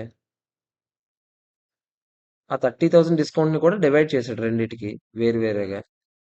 ఏదైతే ఇప్పుడు ఏముంది? 8,10,000 ఉందా? 8,10,000 రెండింటికి మనం డివైడ్ చేయగలం కదా. అంతేనా కదా చెప్పండి. మనం అసలు ఎప్పుడు మేము 1 October నమ్మాం, 28th February డబ్బులు వచ్చేస్తున్నాయి అంటే అసలు ఇంట్రెస్ట్ కాంపౌండ్ మనం ఇగ్నోర్ చేయొచ్చు. ఎందుకు చెప్పండి? 1 year కన్నా తక్కువ ఉంటే ప్రాక్టికల్ ఎక్స్పీరియన్స్ దృష్టిలో పెట్టుకొని మనం ఇగ్నోర్ చేయొచ్చా లేదా? చేసుకోండి. ఇప్పుడు 8,10,000 ఉంది. ఈ 8,10,000 రెండింటికి డివైడ్ చేయండి. ఏ రేషియోలో? వాటి స్టాండ్ అలోన్ ప్రైసెస్ ఉన్నాయి కదా, 7 lakh, 1,40,000 డివైడ్ చేయండి. 70:14 అంటే 2:10. ఇక్కడ 6,75,000 ఇక్కడ. ఇదంతా 1,35,000 7 lakhs, 8 lakhs అంతే. 1,35,000 అక్కడ. అదే చెప్పాడు 6,75,000, 1,35,000. డైరెక్ట్ చేసేయచ్చు కదా, ఇంత ఓవర్ యాక్షన్ ఎందుకు? 25,000, 5,000 అనుకోండి. అంతేనా? ఓకే. నెక్స్ట్ అసలు ఏం అడిగాడు చూద్దాం. What is the amount of revenue towards sale of product? Okay, next question అది. సేల్ ఆఫ్ ప్రొడక్ట్ ఎంత అంటే 6,75,000 సేల్ ఆఫ్ ప్రొడక్ట్ కి. సేల్ ఆఫ్ సర్వీస్ కి ఎంత అంటే 1,35,000. అంతే కదా. What is the portion of current and non current liabilities ఎంత ఉన్నాయి అని అడిగాడు. ఏముంది కదా గుడ్డిందిలో. ఇప్పుడు revenue in respect of sale of item should be recognised immediately. ఎందుకు చెప్పండి? ఐటమ్ వెంటనే అమ్మేసిన వెంటనే సేల్ అయిపోయినట్టే. అవునా కదా? సో దానికి ఇంకేమైనా ఉందా? 6,75,000 వెంటనే రికాగ్నైజ్ చేస్తాం. అంతేనా కదా చెప్పండి. కానీ మొత్తం ఎంత వస్తుంది? 8,10,000 కదా. 8,10,000 లో క్యాష్, 8,10,000 లో టూ సేల్స్ కింద ఎంత రికాగ్నైజ్ చేస్తాను నేను? 6,75,000 రికాగ్నైజ్ చేస్తాను ఇమీడియట్ గా. అంతేనా కదా చెప్పండి. టు డిపాజిట్ లైబిలిటీ అని ఫస్ట్ రాస్తాను. ఎంత? 1,35,000. తర్వాత ఈ డిపాజిట్ లైబిలిటీని సేల్స్ కింద 2 years పీరియడ్ పాటు రికాగ్నైజ్ చేయాలి. ఎలా రికాగ్నైజ్ చేయాలి? మొత్తం 1,35,000 revenue from 2 years should be recognised over the 2 year period on monthly basis అది చేసుకుంటున్నాడు. ఇప్పుడు ఎన్ని మంత్స్ ఉన్నాయి చెప్పండి? మనం ఎక్కడున్నాం? మనం ఎప్పుడు అసలు అది అమ్మాం? October first అమ్మాం. చూడండి, ఫస్ట్ డబ్బులు అప్పుడు వస్తున్నాయి. మనం అమ్మింది ఎప్పుడు? 1 October అయినా. 1 October నుంచి 2 years లెక్కెట్టండి. అంటే మనకి ఈ ఇయర్ లో ఎన్ని మంత్స్ ఉన్నాయి చెప్పండి? ఫస్ట్ నాకు చెప్పండి. 1 October నుంచి 2 years అంటే 24 months. ఈ ఇయర్ లో ఎన్ని మంత్స్ ఉన్నాయి? 6 కదా. 1,35,000 డివైడ్ బై 12 చేసాడు. ఓకే, డివైడ్ బై 24 చేశాడు. మంత్లీ ఎంత వస్తుంది? 1,35,000 డివైడ్ బై 24 అంటే 5,625. దాంట్లో ఏం చేశాడు? మా ఫిబ్రవరి నుంచే రికాగ్నైజ్ చేస్తున్నాడా? మనం ఎప్పటి నుంచి ఇస్తామని చెప్పాం warranty? For a period of 2 years from the date of such sale. అంటే 1 October నుంచే కదా మనం ఇస్తామని చెప్పాం. మరి అప్పుడు 1 October నుంచే కదా రికాగ్నైజ్ చేయాలి. ఈ 28th February నుంచి రికాగ్నైజ్ చేశాడు. అందుకే ఈ ఇయర్ లో 1 year రికాగ్నైజ్ చేశాడు రెవెన్యూ కింద. ఇంకో 12 months ఏమో కరెంట్ లైబిలిటీ కింద చూపించాడు. ఇంకో 11 months ఏమో నాన్ కరెంట్ లైబిలిటీ కింద చూపించాడు. ఆడు నేనేమన్నానంటే 6 months రెవెన్యూ కింద రికాగ్నైజ్ చేసేయాలి. 12 months కరెంట్ లైబిలిటీ కింద చూపించాలి. 6 months నాన్ కరెంట్ లైబిలిటీ కింద చూపించాలి. 6 కదా, 6, 12, 6, 24 కదా మొత్తం. 2 years కదరా కాంట్రాక్ట్. 6 months ఇప్పుడు ఈ పీరియడ్ లో అయిపోతుంది కాబట్టి రెవెన్యూ రికాగ్నైజ్ చేసేయాలో లేదో చెప్పండి. చేసేయాలి, యాక్చువల్గా అయితే నేను చెప్తుంది చేసేయాలి. ఇదేంటి, నెక్స్ట్ 12 months లో రికాగ్నైజ్ చేయబోయేదంతా మనం ప్రస్తుతానికి కరెంట్ లైబిలిటీస్ డిపాజిట్ లైబిలిటీలోనే ఉంటుంది మొత్తం. కాకపోతే current portion non current portion ఎంత అంటే 12 months లో సెటిల్ అయ్యేది కదా కరెంట్ పోర్షన్ లో ఉంటది. మిగతాదంతా ఎక్కడ ఉంటది, నాన్ కరెంట్ పోర్షనే కదా. అది మనం చేయగలం కదా 12 months 6 months. కాకపోతే ఆడేం చేశాడు, 28 ఫిబ్రవరి నుంచి లెక్కెట్టాడు. అందుకే ఇక్కడ 1 month చూపించాడు, ఇక్కడ 12 months చూపించాడు, ఇక్కడ 11 months చూపించాడు. కానీ అసలు ఎక్కడైనా after sales service for a period of 2 years from the date of such sale. Clear గా సేల్ డేట్ నుంచి అని చెప్పాడు, 1 October నుంచి. మీరు 1 October నుంచి ఆడేమైనా చెప్పాడు రీజన్?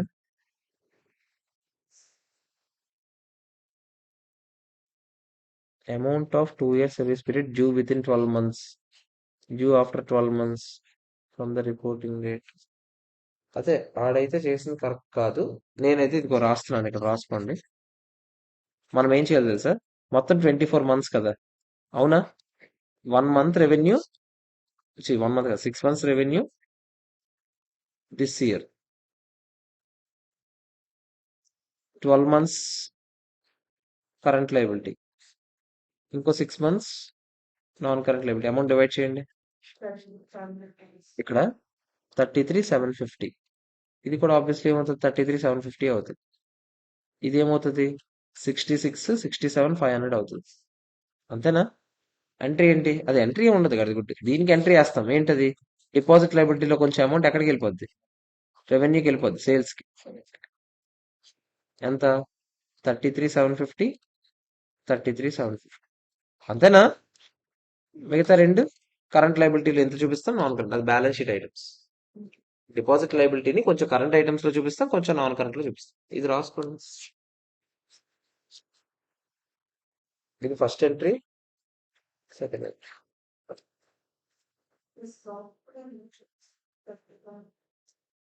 చూపించండి, మనం డైరెక్ట్ గా డివైడ్ చేసాం కదా. మనం ఇది ఎలా చేసాము, 8,10,000 స్టాండ్ అలోన్ ప్రైజెస్ లో డివైడ్ చేస్తాం. ఆడేం చేశాడు, 8,40,000 ముందు డివైడ్ చేసి, 8,40,000 మైనస్ 8,10,000, 30,000 డిస్కౌంట్ డివైడ్ చేసి అప్పుడు మళ్ళీ ఆ రేషియోలో డివైడ్ చేశాడు. ఎందుకు అదంతా డైరెక్ట్ గా అయిపోతుంది. 8,10,000 ని ఇదిగో ఇన్ ద రేషియో ఆఫ్, నేను ఏం చేశాను, స్టాండ్ అలోన్ ప్రైజెస్ డైరెక్ట్ గా చేస్తాను. అంతే, ఆ రేషియోలో డివైడ్ చేస్తాను.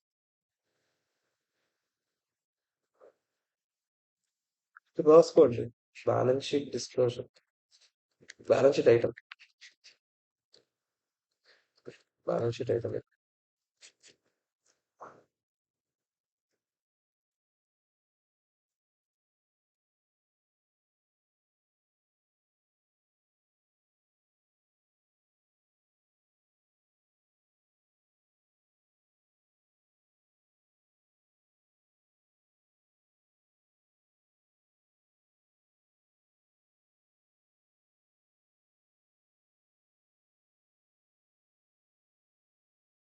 రాసుకున్నారా. నెక్స్ట్ చూద్దాం. 9, 10 అయింది కదా. 8 కదా, సేమ్ అని చెప్పాను. 8 సేమ్ చెప్పాను. ఓకే, ఈ 7th అని చెప్పాలి. ఇది సేమ్ క్వశ్చన్ అనుకుంటా, సేమ్ క్వశ్చన్ లాగానే ఉంది. చూడండి ఒకసారి, 7th చూడండి. 6 ఆగండి, 6th చూడండి ఒకసారి. ఇది మీకు చెప్పేశాను, ఇది మీరు చూసుకోండి. ఏంటది, ఎలివేటర్లు రా. ఎలివేటర్లు ఇస్తున్నాము, ఇది ఇస్తున్నాము, ఇన్పుట్ మెథడ్ వాడుతున్నాము. సేమ్ క్వశ్చన్, ఇదిగో సిమిలర్ క్వశ్చన్ అని ఆడే చెప్తాడు ఆ పైన. ఓకేనా, సేమ్ క్వశ్చన్ హోంవర్క్.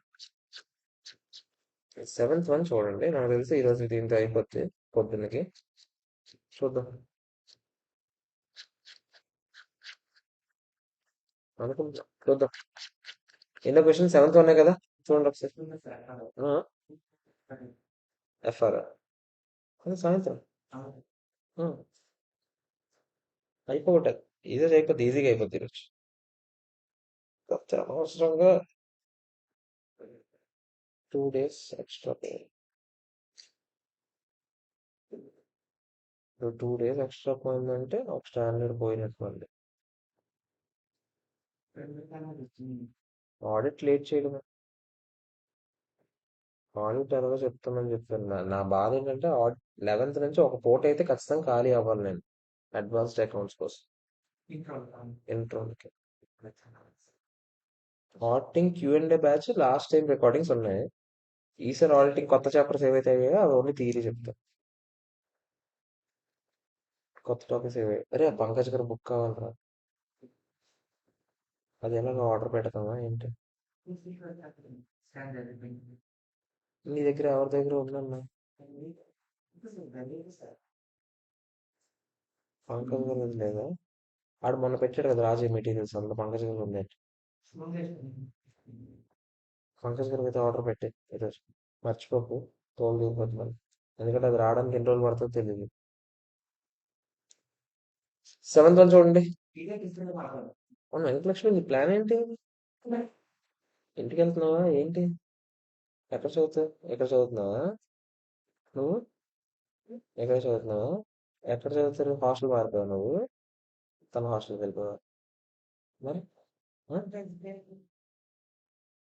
మరి ఇప్పుడు స్టడీ అవర్స్ తీసుకున్నారా? ఎక్కడ? వినీత ఉన్నది అక్కడ. ఓకే, నువ్వు స్టడీ హాల్ నుంచి చదువుతావు. ఎక్కడ నువ్వు స్టడీ హాల్ కట్టి మీరు అందరూ ఒక దగ్గర కట్టలేదు మరి? నువ్వు కట్టావా? ఎక్కడ? బానే ఉందా మరి అక్కడ? ఈడిగా నువ్వు వెళ్ళేది గోకుల్ అదే. ఒకసారి ఫిక్స్ చేసుకున్న తర్వాత ప్లేస్ మార్చొద్దు స్టడీ అవర్స్ మాత్రం. ఎందుకంటే ఎన్వైరన్మెంట్ మారింది అనుకోండి మళ్ళీ చాలా టైం పడుతుంది అడ్జస్ట్ అవ్వడానికి. ఒకసారి ఒకటి అనుకొని ఫిక్స్ అయిపోండి, ఇక్కడ కూర్చుని చదువుకుంటా అంతే.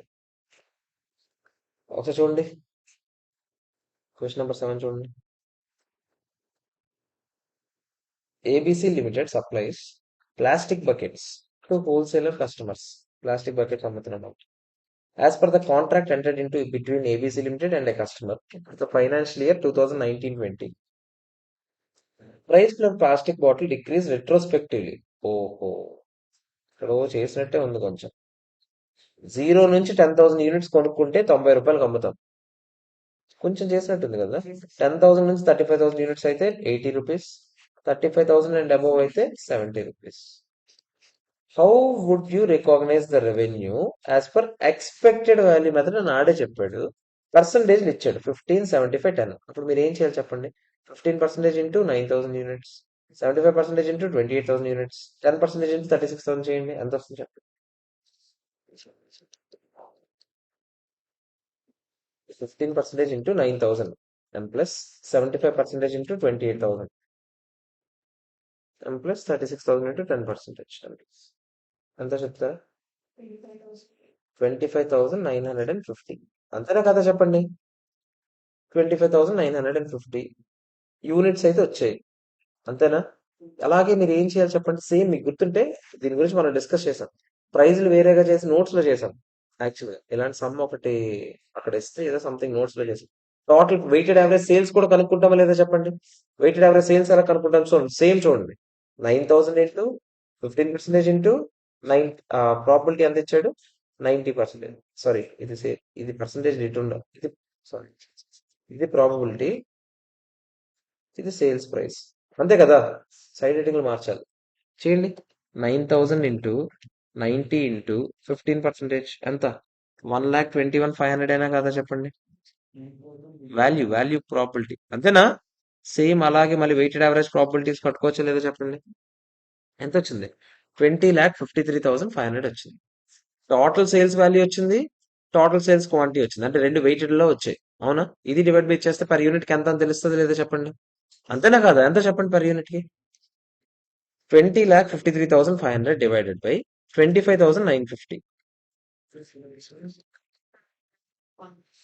అంటే మనం ఏం చేయాలి చెప్పండి? 79.13 లెక్క రికాగ్నైజ్ చేయాలి. 0 to 10,000 యూనిట్స్ అమ్మే వరకు యాక్చువల్ గా 90 రూపీస్ వస్తుంది. కానీ ప్రతి 90 రూపీస్ లో మనం ఏం చేయాలి చెప్పండి? 79.13 రెవెన్యూ కింద చూపించి 10.87 రూపీస్ ఏదైతే ఉందో అది నేను తీసుకెళ్ళి ఎక్కడ చూపించాలి చెప్పండి? రివర్సల్ లో చూపించాలి. అదే ఐ మీన్ కాంట్రాక్ట్ లైబిలిటీ కింద చూపించాలి, డిపాజిట్ లైబిలిటీ కింద. అంతేనా? Which will be reversed subsequent sales. Obviously subsequent గా తర్వాత రివర్స్ అవుతుందా లేదో చెప్పండి. తర్వాత తర్వాత పెరిగే కొద్దీ రివర్స్. తర్వాత కూడా మీకు గుర్తుంటే 80 రూపీస్ కమ్మినా కూడా మనం ఏం చేస్తాం చెప్పండి? 79.13 చూపించి మిగతాదేమో కాంట్రాక్ట్ లైబిలిటీ కింద చూపిస్తాం లేదా చెప్పండి. అంతేనా? ఇది ఇలా ఇలా అక్యుములేట్ అవుద్ది. అదేం చెయ్యట్లేదు సమ్, జస్ట్ చెప్తున్నాడు ఇలా ఇలా పెరిగే కొద్దీ ఇలా చెయ్యండి అని. ఓకేనా? ఫస్ట్ పాయింట్ అయిపోయింది. First point of the question. 14 marks question మా పేపర్లో చూడండి, November 20 పేపర్. మాదే, సారీ, అదే మా ముందే 14 marks question. Next second point ఏంటో చూద్దాం. ఎంత కాదనుకున్నా ఈ ముష్టి పాయింట్ వచ్చేది కదరా మార్కులు. ఇదైతే ఖచ్చితంగా వస్తుంది. ఇది కనీసంలో కనీసం 6 మార్క్స్ దీనికే ఇచ్చేస్తాడు ఇందులో. చూద్దాం నెక్స్ట్.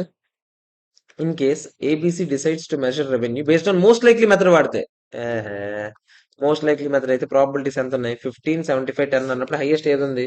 75% ఉంది. 75% ప్రాబిలిటీకి మనం ఎంత ప్రైస్ ఉంది అంటే 80 రూపీస్ అయినా కాదా చెప్పండి. అంతేనా కాదా? How will the revenue be recognized based on the above available information. మొత్తం మళ్ళీ చేయండి అని అంటున్నాడు. మోస్ట్ లైక్లీ మెథడ్ వాడుకుని డైరెక్ట్ గా మనం 80 రూపీస్ యూస్ చేస్తాం. ఫస్ట్ లో అమ్మే 10,000 యూనిట్ల వరకు మనం ఏం చేస్తాం చెప్పండి? 90 రూపాయలకి మనం అమ్ముతాం. అయినా కూడా 80 రూపీస్ చూపించి ఇంకో 10 రూపీస్ ఏం చేస్తాం? కాంట్రాక్ట్ లైబిలిటీ కింద చూపించుకుంటామా లేదా చెప్పండి. సేమ్ అది కూడా ఆబ్వియస్లీ తర్వాత రివర్స్ అవుద్ది యాజ్ ఇట్ ఈస్. అంతేనా కదా చెప్పండి. మనం నెక్స్ట్ ఏం అడిగాడు అసలు? You're required to pass journal entries in the books if the revenue expected value method అయితే జర్నల్ ఎంట్రీస్ వేయండి. అసలు ఎన్ని అమ్మాడు చెప్పాడు లాస్ట్ కి సంవత్సరం మొత్తం కలిపి ఎన్ని అమ్మాడు ఏమైనా చెప్పాడా? ఏం చెప్పలేదు. మనం ఏమనుకుందాం? ఛాన్సెస్ ఎంత ఉన్నాయి? 25,950 యూనిట్స్ కే కదా ఛాన్స్ ఉంది. వెయిటెడ్ యావరేజ్ అదే కదండి. అదే తీసుకొని స్టార్ట్ చేద్దాం ఆన్సర్. ఫస్ట్ ఆబ్వియస్లీ ఫస్ట్ డబ్బులు 10,000 యూనిట్లు అమ్మేసాం అనుకుందాం. ఎంట్రీ ఏంటో చెప్తారా? మనం ఏ మెథడ్ వాడమని చెప్పాడు? ఎక్స్పెక్టెడ్ వాల్యూ మెథడ్ వాడని చెప్పాడు. అంతేనా? ఎక్స్పెక్టెడ్ వాల్యూ మెథడ్ ఇందాక లెక్కెట్టాం. యావరేజ్ ప్రైస్ అంతా 79.13 అయినా కాదా చెప్పండి. ఫస్ట్ మనం అమ్మినప్పుడు 90 రూపాయలు వస్తుంది. ఎంట్రీ ఏంటి? 10,000 ఇంటూ 90.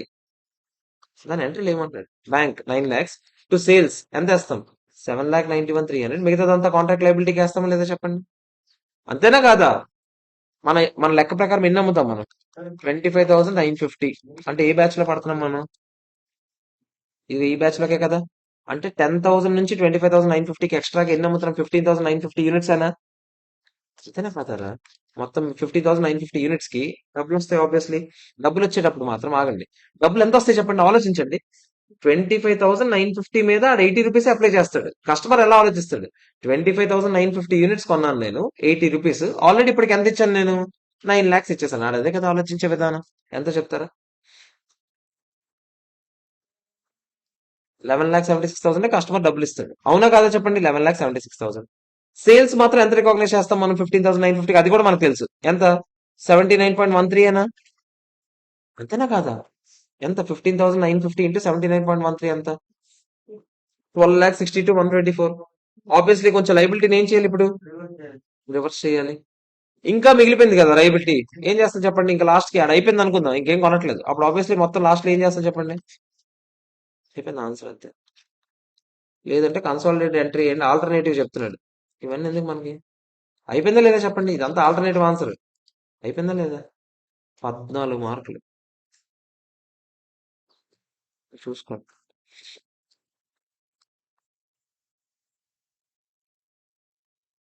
నెక్స్ట్ 7th 1 చెప్పాను ఇప్పుడు. 6th 1 హోంవర్క్ ఇచ్చాను. 5th 1 చూద్దామా? 4th 1 చూడండి. ఇది మీకు చెప్తానా లేదా చెప్పండి. ఇప్పుడు ఇందాకలే చేశాం కదా. సాఫ్ట్వేర్, హార్డ్వేర్, యాక్సరీ 3 ఉన్నాయి. స్టాండ్ అలోన్ ప్రైస్లు. హెచ్ అదే హార్డ్వేర్, యాక్సరీ కలిపి అమ్ముతామంట 1 lakh కి. అంటే ఈ రెండు కలిపి 1 lakh అమ్ముతాము. 3 ఐటమ్స్ కలిపి 1,50,000కి అమ్ముతున్నాము. మీరు ముందు ఏం చేస్తారు? 1 lakh దీనికి దీనికి డివైడ్ చేస్తారు. అంతేనా? తర్వాత దానికి మళ్ళీ డివైడ్ చేయడం ఇవన్నీ చేసాం కదా. 1 lakh మీకు గుర్తుందా? ఫస్ట్ 1,50,000 కదా. 1,50,000లో 50,000 దీనికి ఇచ్చేస్తారు. 1 lakh దీనికి ఇచ్చేస్తారు. డివైడ్ చేయాల్సిన అవసరమే రాలేదు. ఈ 1 lakh ని మళ్ళీ ఏ రేషియోలో డివైడ్ చేస్తారు? 10:2 రేషియో. ఎంత చెప్పండి? 1 lakh ఇంటూ 10/12 ఎంత చెప్పండి? ఇదిగో 83,333, 16,667. అంతేనా కదా చెప్పండి. అయిపోయింది ఆన్సర్ అంతే. Very good. ఈజీనా? థర్డ్ వన్ కూడా అలాగే ఉంది ఏమన్నా? థర్డ్ వన్ కూడా చూడండి, అలాగే ఉన్నట్టుంది. ఇంకేమున్నాయి? Second one homework, first one ఉంది, థర్డ్ వన్ ఉంది, ఫిఫ్త్ వన్ ఉంది, అంతే కదా ఇందులో ఈ బ్యాచ్ లో. చూద్దాం. ఫస్ట్ థర్డ్ వన్ చూడండి. థర్డ్ వన్ ఏంటో చూడండి. Entity AB limited enters into a 3 year service contract. ఎంత అని చెప్పాము? 4,50,000, సంవత్సరానికి 1,50,000 ఇవ్వాలి. 3 years పాటు సర్వీస్ చేస్తాం. స్టాండ్ అలోన్ సెల్లింగ్ ప్రైస్ ఎంత అంటే at the inception of the contract 1,50,000 per year. AB limited accounts for the contract as series of distinct services. అదే సిరీస్ ఆఫ్ సర్వీసెస్ అంటే over the period of time అలా అలా అవుతుంది కాబట్టి మనం ఏం చేయొచ్చు, రెవెన్యూ కూడా మెల్లమెల్లగా కొంచెం కొంచెం రికాగ్నైజ్ చేసుకోవచ్చు. లేదు, in the beginning of third year parties agree to modify the contract. The fees for the third year మాత్రమే 1,20,000 అని చెప్పాం. ఇది ఏంటో చెప్పండి, మీకు గుర్తుందా? ఇక్కడ ఫస్ట్ 2 years ఏమైనా మార్చామా? మార్చలేదు. 1,50,000 అలాగే ఉంచుకోండి. థర్డ్ ఇయర్ లో మాత్రం 1,20,000 ఇస్తామని చెప్పాం. ఇక్కడ ఏం జరుగుతుంది చెప్పండి? అంటే కొత్తగా ఏదో మనం మారుస్తున్నాం కానీ రెట్రోస్పెక్టివ్ ఎఫెక్ట్ ఏమైనా ఇస్తామా? సేమ్ మీకు గుర్తుందా? ఒక ప్రైస్ ఏదో మార్చాము చేసామా లేదా? అంటే తర్వాత జరగబోయేది మాత్రమే. అంటే సింపుల్ చెప్పండి, పాత కాంట్రాక్ట్ టెర్మినేట్ చేసి కొత్త కాంట్రాక్ట్ ఎంటర్ అయ్యాము అనుకుంటాం. పాత కాంట్రాక్ట్ ని మళ్ళీ మాడిఫై చేయాల్సిన అవసరం ఉందా? రెట్రోస్పెక్టివ్ లేదు, అంతే కదా. మనం చదువుకుంది అయితే అదేనా కదా చెప్పండి. ఏదది? సో ఇదిగో, it may be noted that contract modification should be accounted for prospectively if additional promised goods are distinct and pricing for those goods or services reflects the standalone prices. In the given case, even though remaining services to be provided are distinct, modification should not be ఆగండి. మనకు ఆ రోజు stand alone price ఎంత ఉంది? ఓడుడుడు. ఆ, మీకు ఇదే question ఎక్కడో ఇంకో దగ్గర చేసామని చెప్పాను కదా. ఇంకో దగ్గర చేసినప్పుడు మీకు గుర్తుంటే, అందులో నేను ఎగ్జాంపుల్ గుర్తు చేస్తాను. 100 కొబ్బరికాయలు ఇవ్వాలి. 100 కొబ్బరికాయలు 100 రూపాయలకి ఇవ్వాలి. ఇంచుమించు కొబ్బరికాయలు కాదు, ఏదో ఒకటి 100 కొబ్బరికాయలు ఒక్కొక్కటి 100 రూపాయలకి ఇస్తానని చెప్పాను. తర్వాత కొన్ని రోజుల తర్వాత ఇంకో 20 కొబ్బరికాయలు కావాలి, 20 కొబ్బరికాయలు 90 రూపాయలకి ఇవ్వండి అని చెప్పాడు. ఆ 90 రూపాయలు ఆ రోజున్న మార్కెట్ ప్రైస్ ని రిఫ్లెక్ట్ చేస్తున్నాయి అని చెప్పాడు అక్కడ క్లియర్ గా. ఓకేనా? అప్పుడు మనం ఏం చేసి, ఓకే ఆ రోజున్న మార్కెట్ ప్రైస్ అంటే మామూలుగా సెపరేట్ గా ఎంటర్ అయినా అదే జరుగుండేది, దీంతో సంబంధం లేకుండా కూడా అదే జరుగుండేది. అది యాక్చువల్గా అక్కడ చదివింది, అంతేనా? ఇక్కడ ఏం జరిగింది? అదే ఫస్ట్ కాంట్రాక్ట్. యాక్చువల్ గా ఇక్కడైతే ఫస్ట్ సెకండ్ కాంట్రాక్ట్ ఏం సంబంధమే లేదు.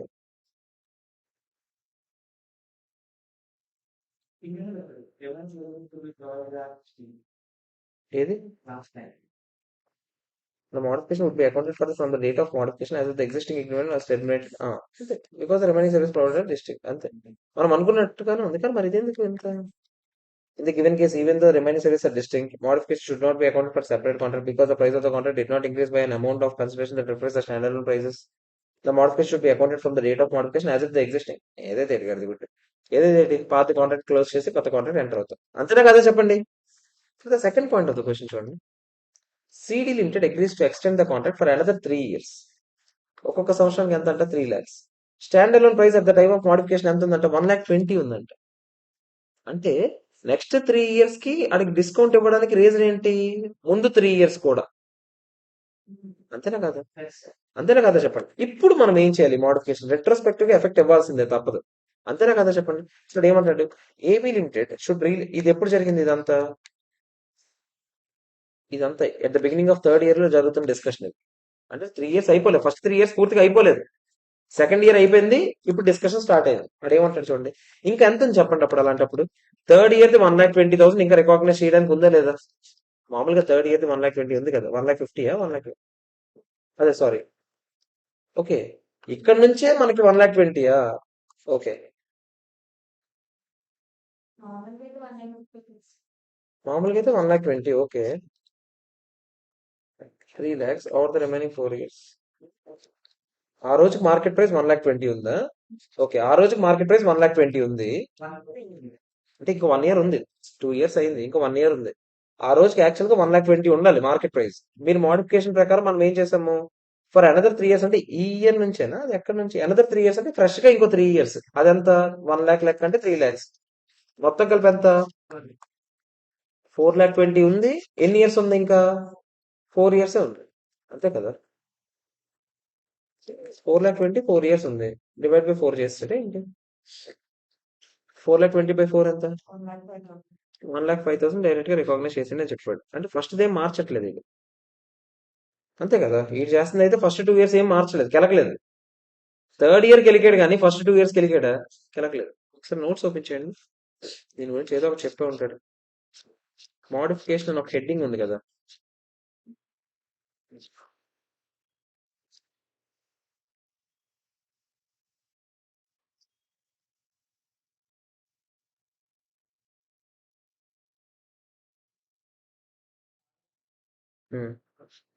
Modification results in addition of goods or services in the contract, and price in the contract increases by standalone selling price of additional goods or services.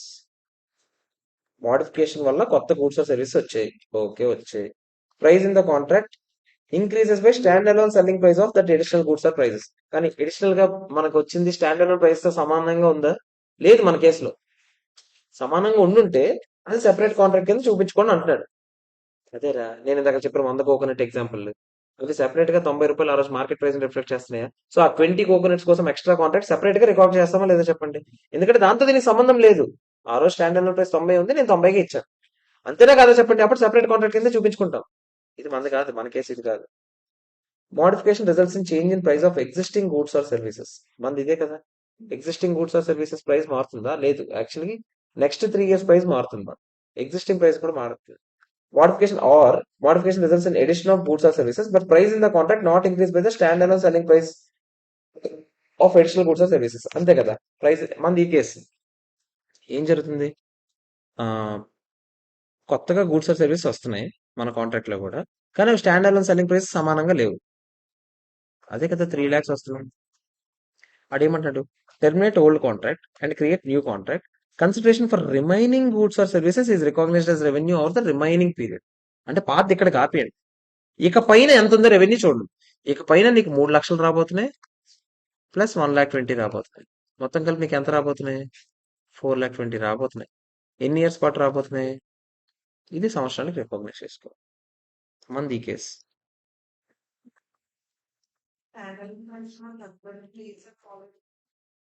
అందుకని అలా చేస్తే ఇలాగే record చేయండి అని చెప్తున్నాడు. స్టాండర్డ్ చెప్తుంది కదా. రెట్రోస్పెక్టివ్ గా ఏం కెలకొద్దు. బట్ ఇంకా ఏవైతే రిమైనింగ్ గూడ్స్ అండ్ సర్వీసెస్ ఉన్నాయో దానికి చేంజ్ ఇవ్వండి. ఇంకోటి కూడా చూద్దాం. Modification results in increase in labour hours in construction contract. అదే మనం ఎందాక చేసాం ఒక ఎగ్జాంపుల్. మీకు గుర్తుంటే అప్పుడు రెట్రోస్పెక్టివ్ గా చేసాం. దాని గురించి చెప్తాడు. Modification results in increase in labour hours in construction contract or any other case of modification treated as part of existing contract adjust the revenue on cumulative catch-up basis. అంటే retrospective adjustment చేయమంటారు. మనం ఆ రోజు చేసాం చూడండి, అది hours గురించే మీకు గుర్తుంటే. అదే రా, ఒక కన్స్ట్రక్షన్ కాంట్రాక్ట్ లో ఇన్ని అవర్స్ పడుతున్నాయి, మనం ఎస్టిమేటెడ్ గా ఎంత అవుతుంది అని అనుకున్నాము, కానీ కొన్ని రోజుల తర్వాత టైం ఎక్కువ పడుతుంది. పార్టీ మీరు కలిసి కూర్చొని నిర్ణయించుకున్నారు టైం ఎక్కువ పడుతుంది కదా, ఎక్స్ట్రా టైంకి ఎంత ఇవ్వాలి అని. ఆ టైం అప్పుడు మనం స్టార్టింగ్ నుంచి రెవెన్యూని మార్చుకుంటూ వచ్చాం. ఓకేనా కదా చెప్పండి. సో డైరెక్ట్ గా చెప్పేసాడు, అది కన్స్ట్రక్షన్ కాంట్రాక్ట్ లో హవర్స్ గురించి అయితే ఇలా చేసేయండి. మరి దరిద్రం ఏదో పట్టిలాగా. అంటే ఇది వీడికి ఏది తాగినట్టుగా ఉంటే అలా రాసుకుంటున్నావు.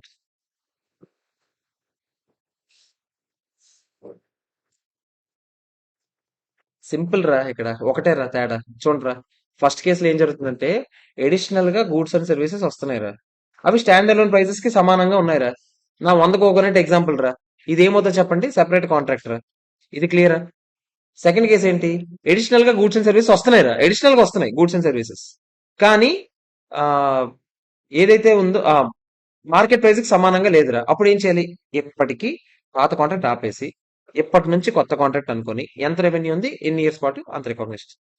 లాస్ట్ కేసు ఏంటి తెలుసా? ఎడిషనల్ గా గూడ్స్ అండ్ సర్వీసెస్ రావట్లేదు, ఆ గూడ్స్ అండ్ సర్వీసెస్ కి ఏదో అడ్జస్ట్మెంట్ జరుగుతుంది. ఇప్పుడు ఇదే క్వశ్చన్ లో ఎప్పుడు తెలుసా ఇలా చేసి ఉండేవాళ్ళం? ఇప్పుడు ఇదే క్వశ్చన్ లో ఏమన్నాం మనం? 3 years కి ఎంత అని చెప్పాం మనం?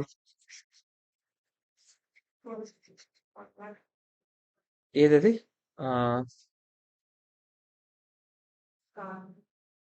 ఓకే, మాడిఫై ద యాక్చువల్ గా at the beginning of the third year contract modification ఇక్కడ రెండు మోడిఫికేషన్స్ జరుగుతున్నాయి. ఇక్కడ రెండు మోడిఫికేషన్స్ ఏంటో చూడండి. థర్డ్ ఇయర్ దేమో 1,20,000 తీసుకొచ్చేస్తారంట, తర్వాత ఇంకో 3 years కేమో 3 lakhs ఉంటదంట. Stand alone selling price for 1 year of service అప్పటికి 1,20,000 ఉందంట. అంటే ఇది ఈ మోడిఫికేషన్ ఏమో స్టాండ్ అలోన్ ప్రైస్ రిఫ్లెక్ట్ చేసే విధంగా ఉంది, ఈ మోడిఫికేషన్ ఏమో ఎక్స్ట్రాగా గూడ్స్ అండ్ సర్వీస్ యాడ్ అవుతున్నాయి. అంతే కదా. సో ఇప్పుడు అనలైజ్ చేయండి అని అన్నాడు ఇక్కడ క్వశ్చన్ లో. అంటే ఇక్కడ అందుకే ఆడు ఏమంటున్నాడు చూడండి, మొత్తం సొల్లంతా రాశాడు ఫస్ట్ మనం థియరీలో చదువుకున్నంత. తర్వాత ఏం చెప్తున్నాడు, ఇక్కడ నుంచి సెపరేట్ గా ఎక్స్ట్రా గూడ్స్ అండ్ సర్వీస్ వస్తున్నాయి రావట్లేదా? వస్తున్నాయి. అవునా కదా చెప్పండి? వస్తున్నాయి. ప్లస్ ఒక ఇయర్ దేమో స్టాండర్డ్ సెల్లింగ్ ప్రైస్ రిఫ్లెక్ట్ చేసే విధంగానే ఉంది. సో దానికి మనం ఏం చేస్తాం, 1,20,000 తీసుకోండి. అంతే కదా. స్టాండర్డ్ సెల్లింగ్ ప్రైస్ తీసుకుంటే మనం సెపరేట్ కాంట్రాక్ట్ అని అనుకుంటామా లేదా? ఇది థర్డ్. ఇది ఫస్ట్, ఇది ఒకటి ఫస్ట్ పాయింట్ చూడు. థర్డ్ ఇయర్ ఫీజ్ 1,20,000 ఫీజు ఇప్పుడు. బయట మార్కెట్ లో ప్రైస్ ఎంత ఉంది? 1,20,000 ఉంది. అంటే దానికి సరిపడినట్టే ఉందా లేదా చెప్పండి. కాకపోతే ఇది ఒక్కటే ఇచ్చుంటే క్వశ్చన్ లో, అప్పుడు నేను ఇది ఒక్కటే ఏం చేస్తున్నామండి, ఇది జస్ట్ సెపరేట్ గా 1,20,000 చూపించుండేవాడిని, అయిపోయింది మ్యాటర్. అంతేనా కదా. సెపరేట్ కాంట్రాక్ట్ కింద చూపిస్తాం, ఎందుకు? రిఫ్లెక్ట్ చేస్తుంది మార్కెట్ ప్రైస్ ని. అవునా కదా చెప్పండి. దాంతో పాటు ఎక్స్ట్రాగా ఇంకో 3 ఇయర్స్ అంటే ఎక్స్ట్రా సర్వీసెస్ వస్తున్నాయా? ఎక్స్ట్రా సర్వీసెస్ గాను 3 lakhs తీసుకుంటాం. ఆ 3 lakhs కి మనం మార్కెట్ ప్రైస్ కి సంబంధం లేకుండా తీసుకుంటున్నాం. ఎందుకు? మార్కెట్ ప్రైస్ 1,20,000 తీసుకోవాలి సంవత్సరానికి. నేను ఎంత తీసుకుంటున్నాను మరి మొత్తం కలిపి? 3 lakhs తీసుకుంటున్నాను. అప్పుడు ఆడు ఏమంటాడు, మార్కెట్ ప్రైస్ సంబంధం లేకుండా ఉంది కాబట్టి ఇప్పటికిప్పుడు మీరు ఏం చేయాలి, కాంట్రాక్ట్ ఆపేయండి ఫస్ట్. ఆపేస్తే ఇప్పటికిప్పుడు ఎంత ఉంది? 4,20,000 ఉంది, ఇంకా బ్యాలెన్స్ రావాల్సిన డబ్బులు. ఈ 4,20,000ని 4 years పాటు రికాగ్నైజ్ చేసుకోండి. ఎంత? 1,05,000, 1,05,000, 1,05,000. ఓకేనా కదా చెప్పండి. క్లియరా కాదా? ఓకే, అయిపోయింది అంతే. ఫోర్త్ వన్ అయిపోయిందా? ఇంకెన్ని ఉన్నాయి ఇక్కడ? ఇక్కడ ఫస్ట్ వన్ ఉంది, అక్కడ ఫిఫ్త్ వన్ ఉంది ఇంకా.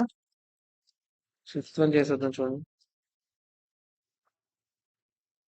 ఫిఫ్త్ వన్ కొంచెం ఏముండదు, బొగడా క్వశ్చన్. ఇంకెన్ని ఉన్నాయి చెప్పండి? 1, 5, అక్కడ 6 ఉన్నాయా?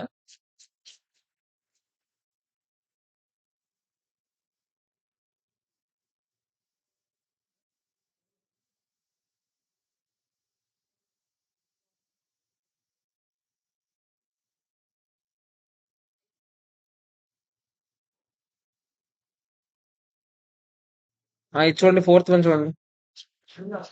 ఇదో బొగడా క్వశ్చన్. ఫోర్త్ వన్ చూడండి ఒకసారి. ఇందులో థర్డ్ వన్ ఫోర్త్ వన్ చిన్నవేరా, సెకండ్ వన్ కూడా చిన్నది యాక్చువల్లీ. ఫస్ట్ వన్ ఒకటే కొంచెం పెద్ద.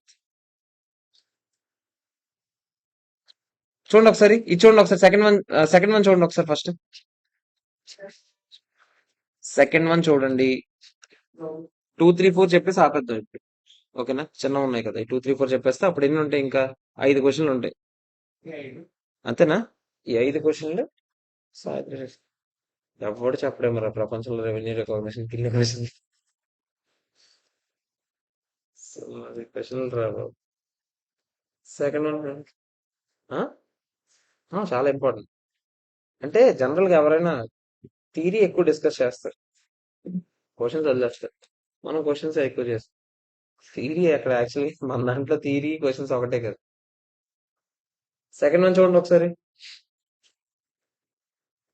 హలో, ఖచ్చితంగా వస్తుంది క్వశ్చన్, అదైతే పక్కా ఫిక్స్. ఈ క్వశ్చన్ లేకుండా ఉండదు పేపర్, రెవెన్యూ రికగ్నిషన్ క్వశ్చన్ లేకుండా. చదవండి ఒకసారి, ఏదో థియరీ క్వశ్చన్ ఒకసారి చూడండి.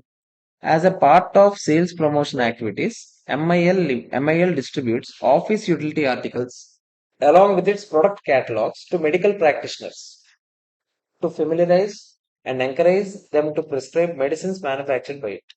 ఓహో, మెడిసిన్స్ మ్యానుఫ్యాక్చర్ చేసే కంపెనీ ఎంఐఎల్ కంపెనీ. అదేం చేస్తుంది? ఆఫీస్ కి పనికొచ్చే యూటిలిటీ ఆర్టికల్స్ ఇస్తుంది. దేని అంటే సిరెంజ్లు, లేకపోతే దూది, కాటన్ ఇలాంటివి ఏమైనా ఇస్తుంది. ఓకేనా, దేనికి ఇస్తుందంట? ఎలా ప్రొడక్ట్స్ తో పాటు ఇస్తుంది. ఎందుకు? సో దట్ మా మెడిసిన్స్ ని మీరు ప్రిస్క్రైబ్ చేయండి పేషెంట్స్ కి అని. Advertisement. No conditions are attach with items distributed. Conditions అయితే ఏం లేవు, మీరు ప్రిస్క్రైబ్ చేస్తారన్న ఉద్దేశంతో మేము ఇస్తున్నాం. మేమైతే మీకు ఏం ఆబ్లిగేషన్ పెట్టట్లేదు, పక్కాగా మాదే చేయండి అని. కానీ మీరేదో కృతజ్ఞతా భావంతో అయినా చేస్తారని మా ఉద్దేశం. ఓకేనా. Whether the distribution of office utility articles is covered by India's 115 కి ప్రకారం ఇది ఇప్పుడు కవర్ అవుతుందా ఏంటి ఎలా రికార్డ్ చేయాలి ఏంటని అడుగుతున్నాడు. ముందు కాంట్రాక్ట్ డెఫినేషన్ అంటే ఏంటో చెప్తున్నాడు. ఎన్ఫోర్సబుల్ రైట్స్ ఉండాలి. అవునా కదా చెప్పండి. కాంట్రాక్ట్ లో వన్ ఆఫ్ ద పాయింట్ అదే కదా, నువ్వు చెయ్యకపోతే ఎన్ఫోర్సబుల్ గా నాకేదో ఒక రైట్ తగలడాలి కదా. అవునా కదా చెప్పండి. ఇక్కడ గిఫ్ట్ మొత్తం క్వశ్చన్ అంతా చెప్పేస్తున్నాడు. గిఫ్ట్స్ అన్ని ఆడికి ఇస్తున్నాము సేల్స్ ప్రమోషన్ యాక్టివిటీస్ లో భాగంగా. అగ్రిమెంట్ అయితే ఏమైనా ఉందా ఇద్దరి మధ్యలో? లేదు. డాక్టర్స్ ఎవరికైతే ఇచ్చామో are not customers as they have not contract. వాళ్ళేమో గూడ్స్ అండ్ సర్వీసెస్ కన్సిడరేషన్ తీసుకుంటాం అలాంటివి ఏం చెప్పట్లేదు. ఐటమ్స్ అనేవి అవుట్పుట్టే కావట్లేదు ఇప్పుడు. అంతేనా? In view of the above ఇది 115 లో పడదు అని చెప్పేసాడు. ఓకేనా? కావాలంటే మీరు ఇండియాస్ 38కి వెళ్తే ఒకవేళ అంటే వాటి కోసం ఖర్చు పెట్టాము, ఎందుకు ఖర్చు పెట్టాము, ఒక ఇంటాంజిబుల్ అసెట్ లాగానే ఉండొచ్చు అనే థాట్ వస్తుంది కదా, దాని గురించి చెప్తున్నాడు. Expenditure incurred to provide future benefits ఏమైనా వస్తాయి ఎన్టీటీకి అని అనిపిస్తే అప్పుడు మనం ఇంటాంజిబుల్ అసెట్ కింద చూపిస్తాం. కానీ ఇక్కడ no intangible asset or other asset is acquired or created that can be recognised. ఎందుకు ఇక్కడ ఇంటాంజిబుల్ అసెట్ కింద చూపిద్దాం అంటే ఆగండి. In the case of supply of goods entity recognise such expenditure as expense when it has right to access that goods. Examples of expenditure that is recognised as an expense when it is incurred include expenditure on advertisement. అదేమంటాడంటే ఇలాంటి వాటిని మీరు తీసుకొని intangible asset కింద చూపించలేదు. ఎందుకు చెప్పండి? Intangible asset లో వన్ ఆఫ్ ద కండిషన్ మీకు గుర్తుంటే రికాగ్నిషన్ క్రైటీరియాలో మీకు దాని మీద కంట్రోల్ ఉండాలి, ఇంకెవరు ఎక్సైజ్ చేయకుండా ఉండాలి. ఇక్కడ ఏమైనా నీకు కంట్రోల్ వస్తుందా ఎవరి మీదైనా? ఏమైనా ఎక్సైజ్ చేయకుండా ఇంకోళ్ళని ఆపడానికి అలాంటివి ఏమైనా ఉన్నాయా? అంటే ఇప్పుడు ఆ డాక్టర్లు ఖచ్చితంగా నీ మెడిసిన్స్ చెప్పాలని కాంట్రాక్ట్ లో ఏమైనా ఉందా? మరి అలాంటప్పుడు ఇది ఇంటాంజిబుల్ అసెట్ కింద కూడా చూపించగలమా? చూపించలేం. ఇండియా 16 అయితే అసలు రాదు, అది పీపీఈ కదా. అవునా కదా చెప్పండి? సో అయిన ఖర్చులు ఏం చేయాలి చెప్పండి? ఈ యూటిలిటీస్ కోసం నాకు ఎంత అయితే ఖర్చు అయితే ఖర్చే, ఇంకా డైరెక్ట్ పిఎంఎల్ లో డెబిట్ సైడ్ వేసడమే. ఇంకేం చేయగలమా? చేయలేం. Items acquired to be distributed as gifts as part of sales promotion have no other purpose than to undertake those activities. In other words, only benefit ఏంటి దాని నుంచి? బ్రాండ్ కస్టమర్ రిలేషన్షిప్ మాత్రమే. India's 38 requires an entity to recognize expenditure, such expenditures as expense when the entity has right to access those goods. India's 38 states that an entity has right to access those goods when it owns them or otherwise has a right to access them regardless of when it distributes the goods. In view of the above, entity should recognize the cost of items to be distributed as gifts. Expenditure కింద చూపించేయండి. Obviously పంచిన వెంటనే మీరు ఏం చేస్తారు? తీసుకెళ్ళి expenditure లో తోసేయండి, ఇంకేం చేయడానికి లేదు. ఓకేనా కాదా చెప్పండి? క్లియర్? 115 నుంచి ఎక్కడికి వెళ్ళిపోయాము. నెక్స్ట్ థర్డ్ క్వశ్చన్ ఏంటో చూద్దామా?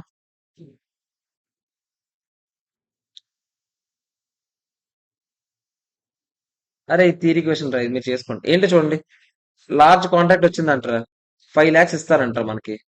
స్పెషల్ అరేంజ్మెంట్ ప్రకారం in order to procure the customers order మనం ఏం చేయాలంటే XYZ agree to maintain equipment 3 years maintenance కూడా మేనే చేస్తానని చెప్పాం.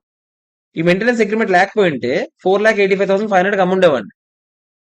మెయింటెనెన్స్ కాంట్రాక్ట్ కూడా ఉంది కాబట్టి నేను మొత్తం కలిపి ఎంత కమ్మాను? 5 lakhs కమ్మాను. స్టాండ్ అలోన్ ప్రైస్, మెయింటెనెన్స్ ఒక్కదానికి స్టాండ్ అలోన్ ప్రైస్ ఇచ్చాడు. ఎంతంట? 12,500 per annum అంట. మీరు నాకు చెప్పండి, ఎన్ని ఇయర్స్ పాటు ఎక్విప్మెంట్ మెయింటైన్ చేయమన్నారు? 3 years. అంటే 12,500 ఇంటూ 3 ఎంత చెప్పండి? 12,500 ఇంటూ 3 ఎంత చెప్పండి? 37,500 దీని వాల్యూ. అవునా? 4,85,500 దేని వాల్యూ? అదే ఆ ఎక్విప్మెంట్ ఏదైతే ఉందో దాని వాల్యూ. అంతే కదా చెప్పండి? మొత్తం కలిపి మనకి ఎంత వస్తుంది? 5 lakhs వస్తుంది. మరి ఇప్పుడు ఆబ్వియస్లీ దీన్ని డివైడ్ చేసుకోగలనా లేదా చెప్పండి? స్టాండ్ అలోన్ రేషియో డివైడ్ చేసుకోగలనా లేదా? డివైడ్ చేయండి ఒకసారి. 5 lakhs ఇంటూ 4,85,500 డివైడెడ్ బై అదంతా 5,20,000 5,23,000 ఎంత చెప్తారా? 4,64,149 రూపీస్ వచ్చింది ఇక్కడ. అంతేనా? ఇది దీని రెవెన్యూ వెంటనే రికాగ్నైజ్ చేస్తామా లేదా చెప్పండి? ఇంకోటి ఉంది కదా, ఎంత అమౌంట్ అదంతా 35,000 ఎంత? 851. ఆబ్వియస్ 851. ఇది ఎప్పుడు రికాగ్నైజ్ చేస్తాను చెప్పండి? నెక్స్ట్ 3 years పాటు రికాగ్నైజ్ చేసుకుంటాను. అదే రా, అయిపోయింది రా బాబు, ముష్టి క్వశ్చన్ రా. స్టాండ్ అలోన్ రేషియోలో డివైడ్ చేసుకొని చేసామా లేదా ఇప్పటి వరకు? అదే క్వశ్చన్. ఓకేనా? అర్థమైందా? నెక్స్ట్ ఫోర్త్ వన్ ఏంటో చూడండి. Hello. Contractor enters into a contract with a customer to build an asset for 1 lakh rupees with a performance bonus of 50,000 that will be paid based on the timing of completion. అంటే 1 lakh ఇస్తాము, ఎక్స్ట్రాగా performance bonus timing బట్టి ఇస్తామంట. Amount of performance bonus decreases by 10% every week for every week beyond the agreed upon completion date. నీకు ఎంత ఇస్తాం మనం? 50,000. వారం లేట్ అయితే 50 నుంచి 10% పోతుంది. ఇంకో వారం లేట్ అయితే ఇంకో 10%. అంటే చాలా ప్రాబిలిటీస్ ఉన్నాయి. ఏ మెథడ్ వాడతాం? మోస్ట్ లైక్లీ మెథడ్ ఎప్పుడు వాడతాం? 2 ఛాన్సులు ఉన్నప్పుడే వాడతాం. ఇక్కడ ఎక్కువ ఛాన్సెస్ ఉన్నప్పుడు ఏ వాడతాం? ఎక్స్పెక్టెడ్ వాల్యూ మెథడ్ అయినా. తర్వాత ఏమన్నా కాంట్రాక్టర్ ఎస్టిమేట్స్ దట్ ఎస్టిమేషన్ ఏం చెప్పారు చూడండి. 60% ఛాన్స్ ఉందంట టైం కంప్లీట్ అయిపోవడానికి. టైం కంప్లీట్ అయిపోతే మీరు నాకు చెప్పండి ఎంత వస్తుందో చెప్తారు పర్ఫార్మెన్స్ బోనస్? 50,000. అంతేనా కాదా చెప్పండి రా. అలాగే 30% ఛాన్స్ ఉందంటే 1 వీక్ లేట్ అంటే 30% లో ఎంత ఛాన్స్ చెప్తారా? 1 వీక్ లేట్ అయితే ఎంత పోద్దని చెప్పారు నాకు. అంటే 45,000 అంతేనా? నెక్స్ట్ 10% ఛాన్స్ ఉందంటే ఎంతంట? 2 వీక్స్ లేట్ అంటే ఎంత చెప్తారా? 40,000 ఎంత చెప్తారు ఈ ఫిగర్?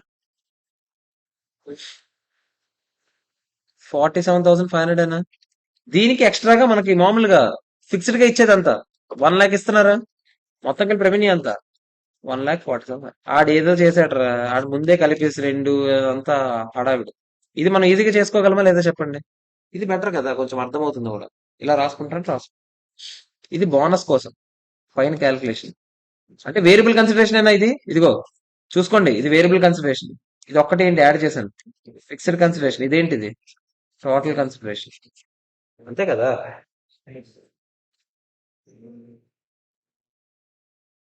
ఈజీ రా ఈ స్టాండర్డ్ యాక్చువల్లీ. సొల్లు ఎక్కువ ఉంది కానీ, థియరీ కంటెంట్ ఎక్కువ ఉందనే కానీ ఎక్కువ క్వశ్చన్లు ఉన్నాయి అదే కంప్లైంట్. కానీ పెద్ద యాక్చువల్ క్వశ్చన్లలో ప్రాక్టికల్ క్వశ్చన్స్ అయితే అసలు ఏమీ లేవు గడిది గుడ్డి. మిగతా వాటితో పోల్చుకుంటే అయితే అసలు ఇండియా 1638 లో కూడా కొంచెం కష్టపడ్డానేమో ప్రాక్టికల్ క్వశ్చన్స్. ఇందులో అలా ఏం లేదు యాక్చువల్లీ.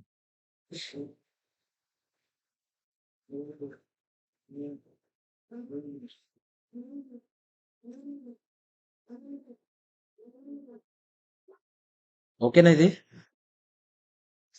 ఇంకేంట్రా పరిస్థితి?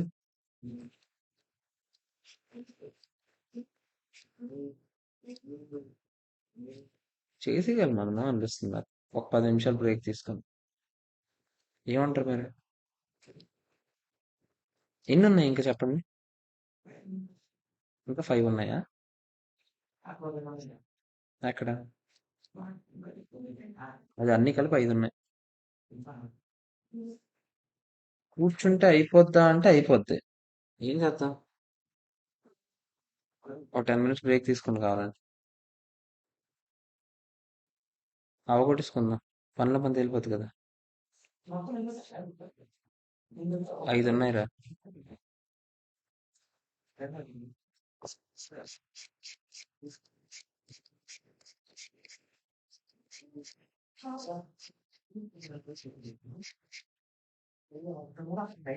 ఐదు ఉన్నాయి, అదే చెప్పండి. సాయంత్రంకి వెళ్తే బాధ ఏంటంటే ఇది అయిపోయిన తర్వాత కొత్త స్టాండర్డ్ స్టార్ట్ చేయము. నేనేమనుకుంటా అంటే ఇప్పుడు ఇది అవగొట్టేసుకొని సాయంత్రం ఒక చిన్న స్టాండర్డ్ ఏదో ఒకటి అవగొట్టుకోవచ్చు కదా. ఒక రోజైనా తగ్గినట్టు ఉంటుంది అట్లీస్ట్.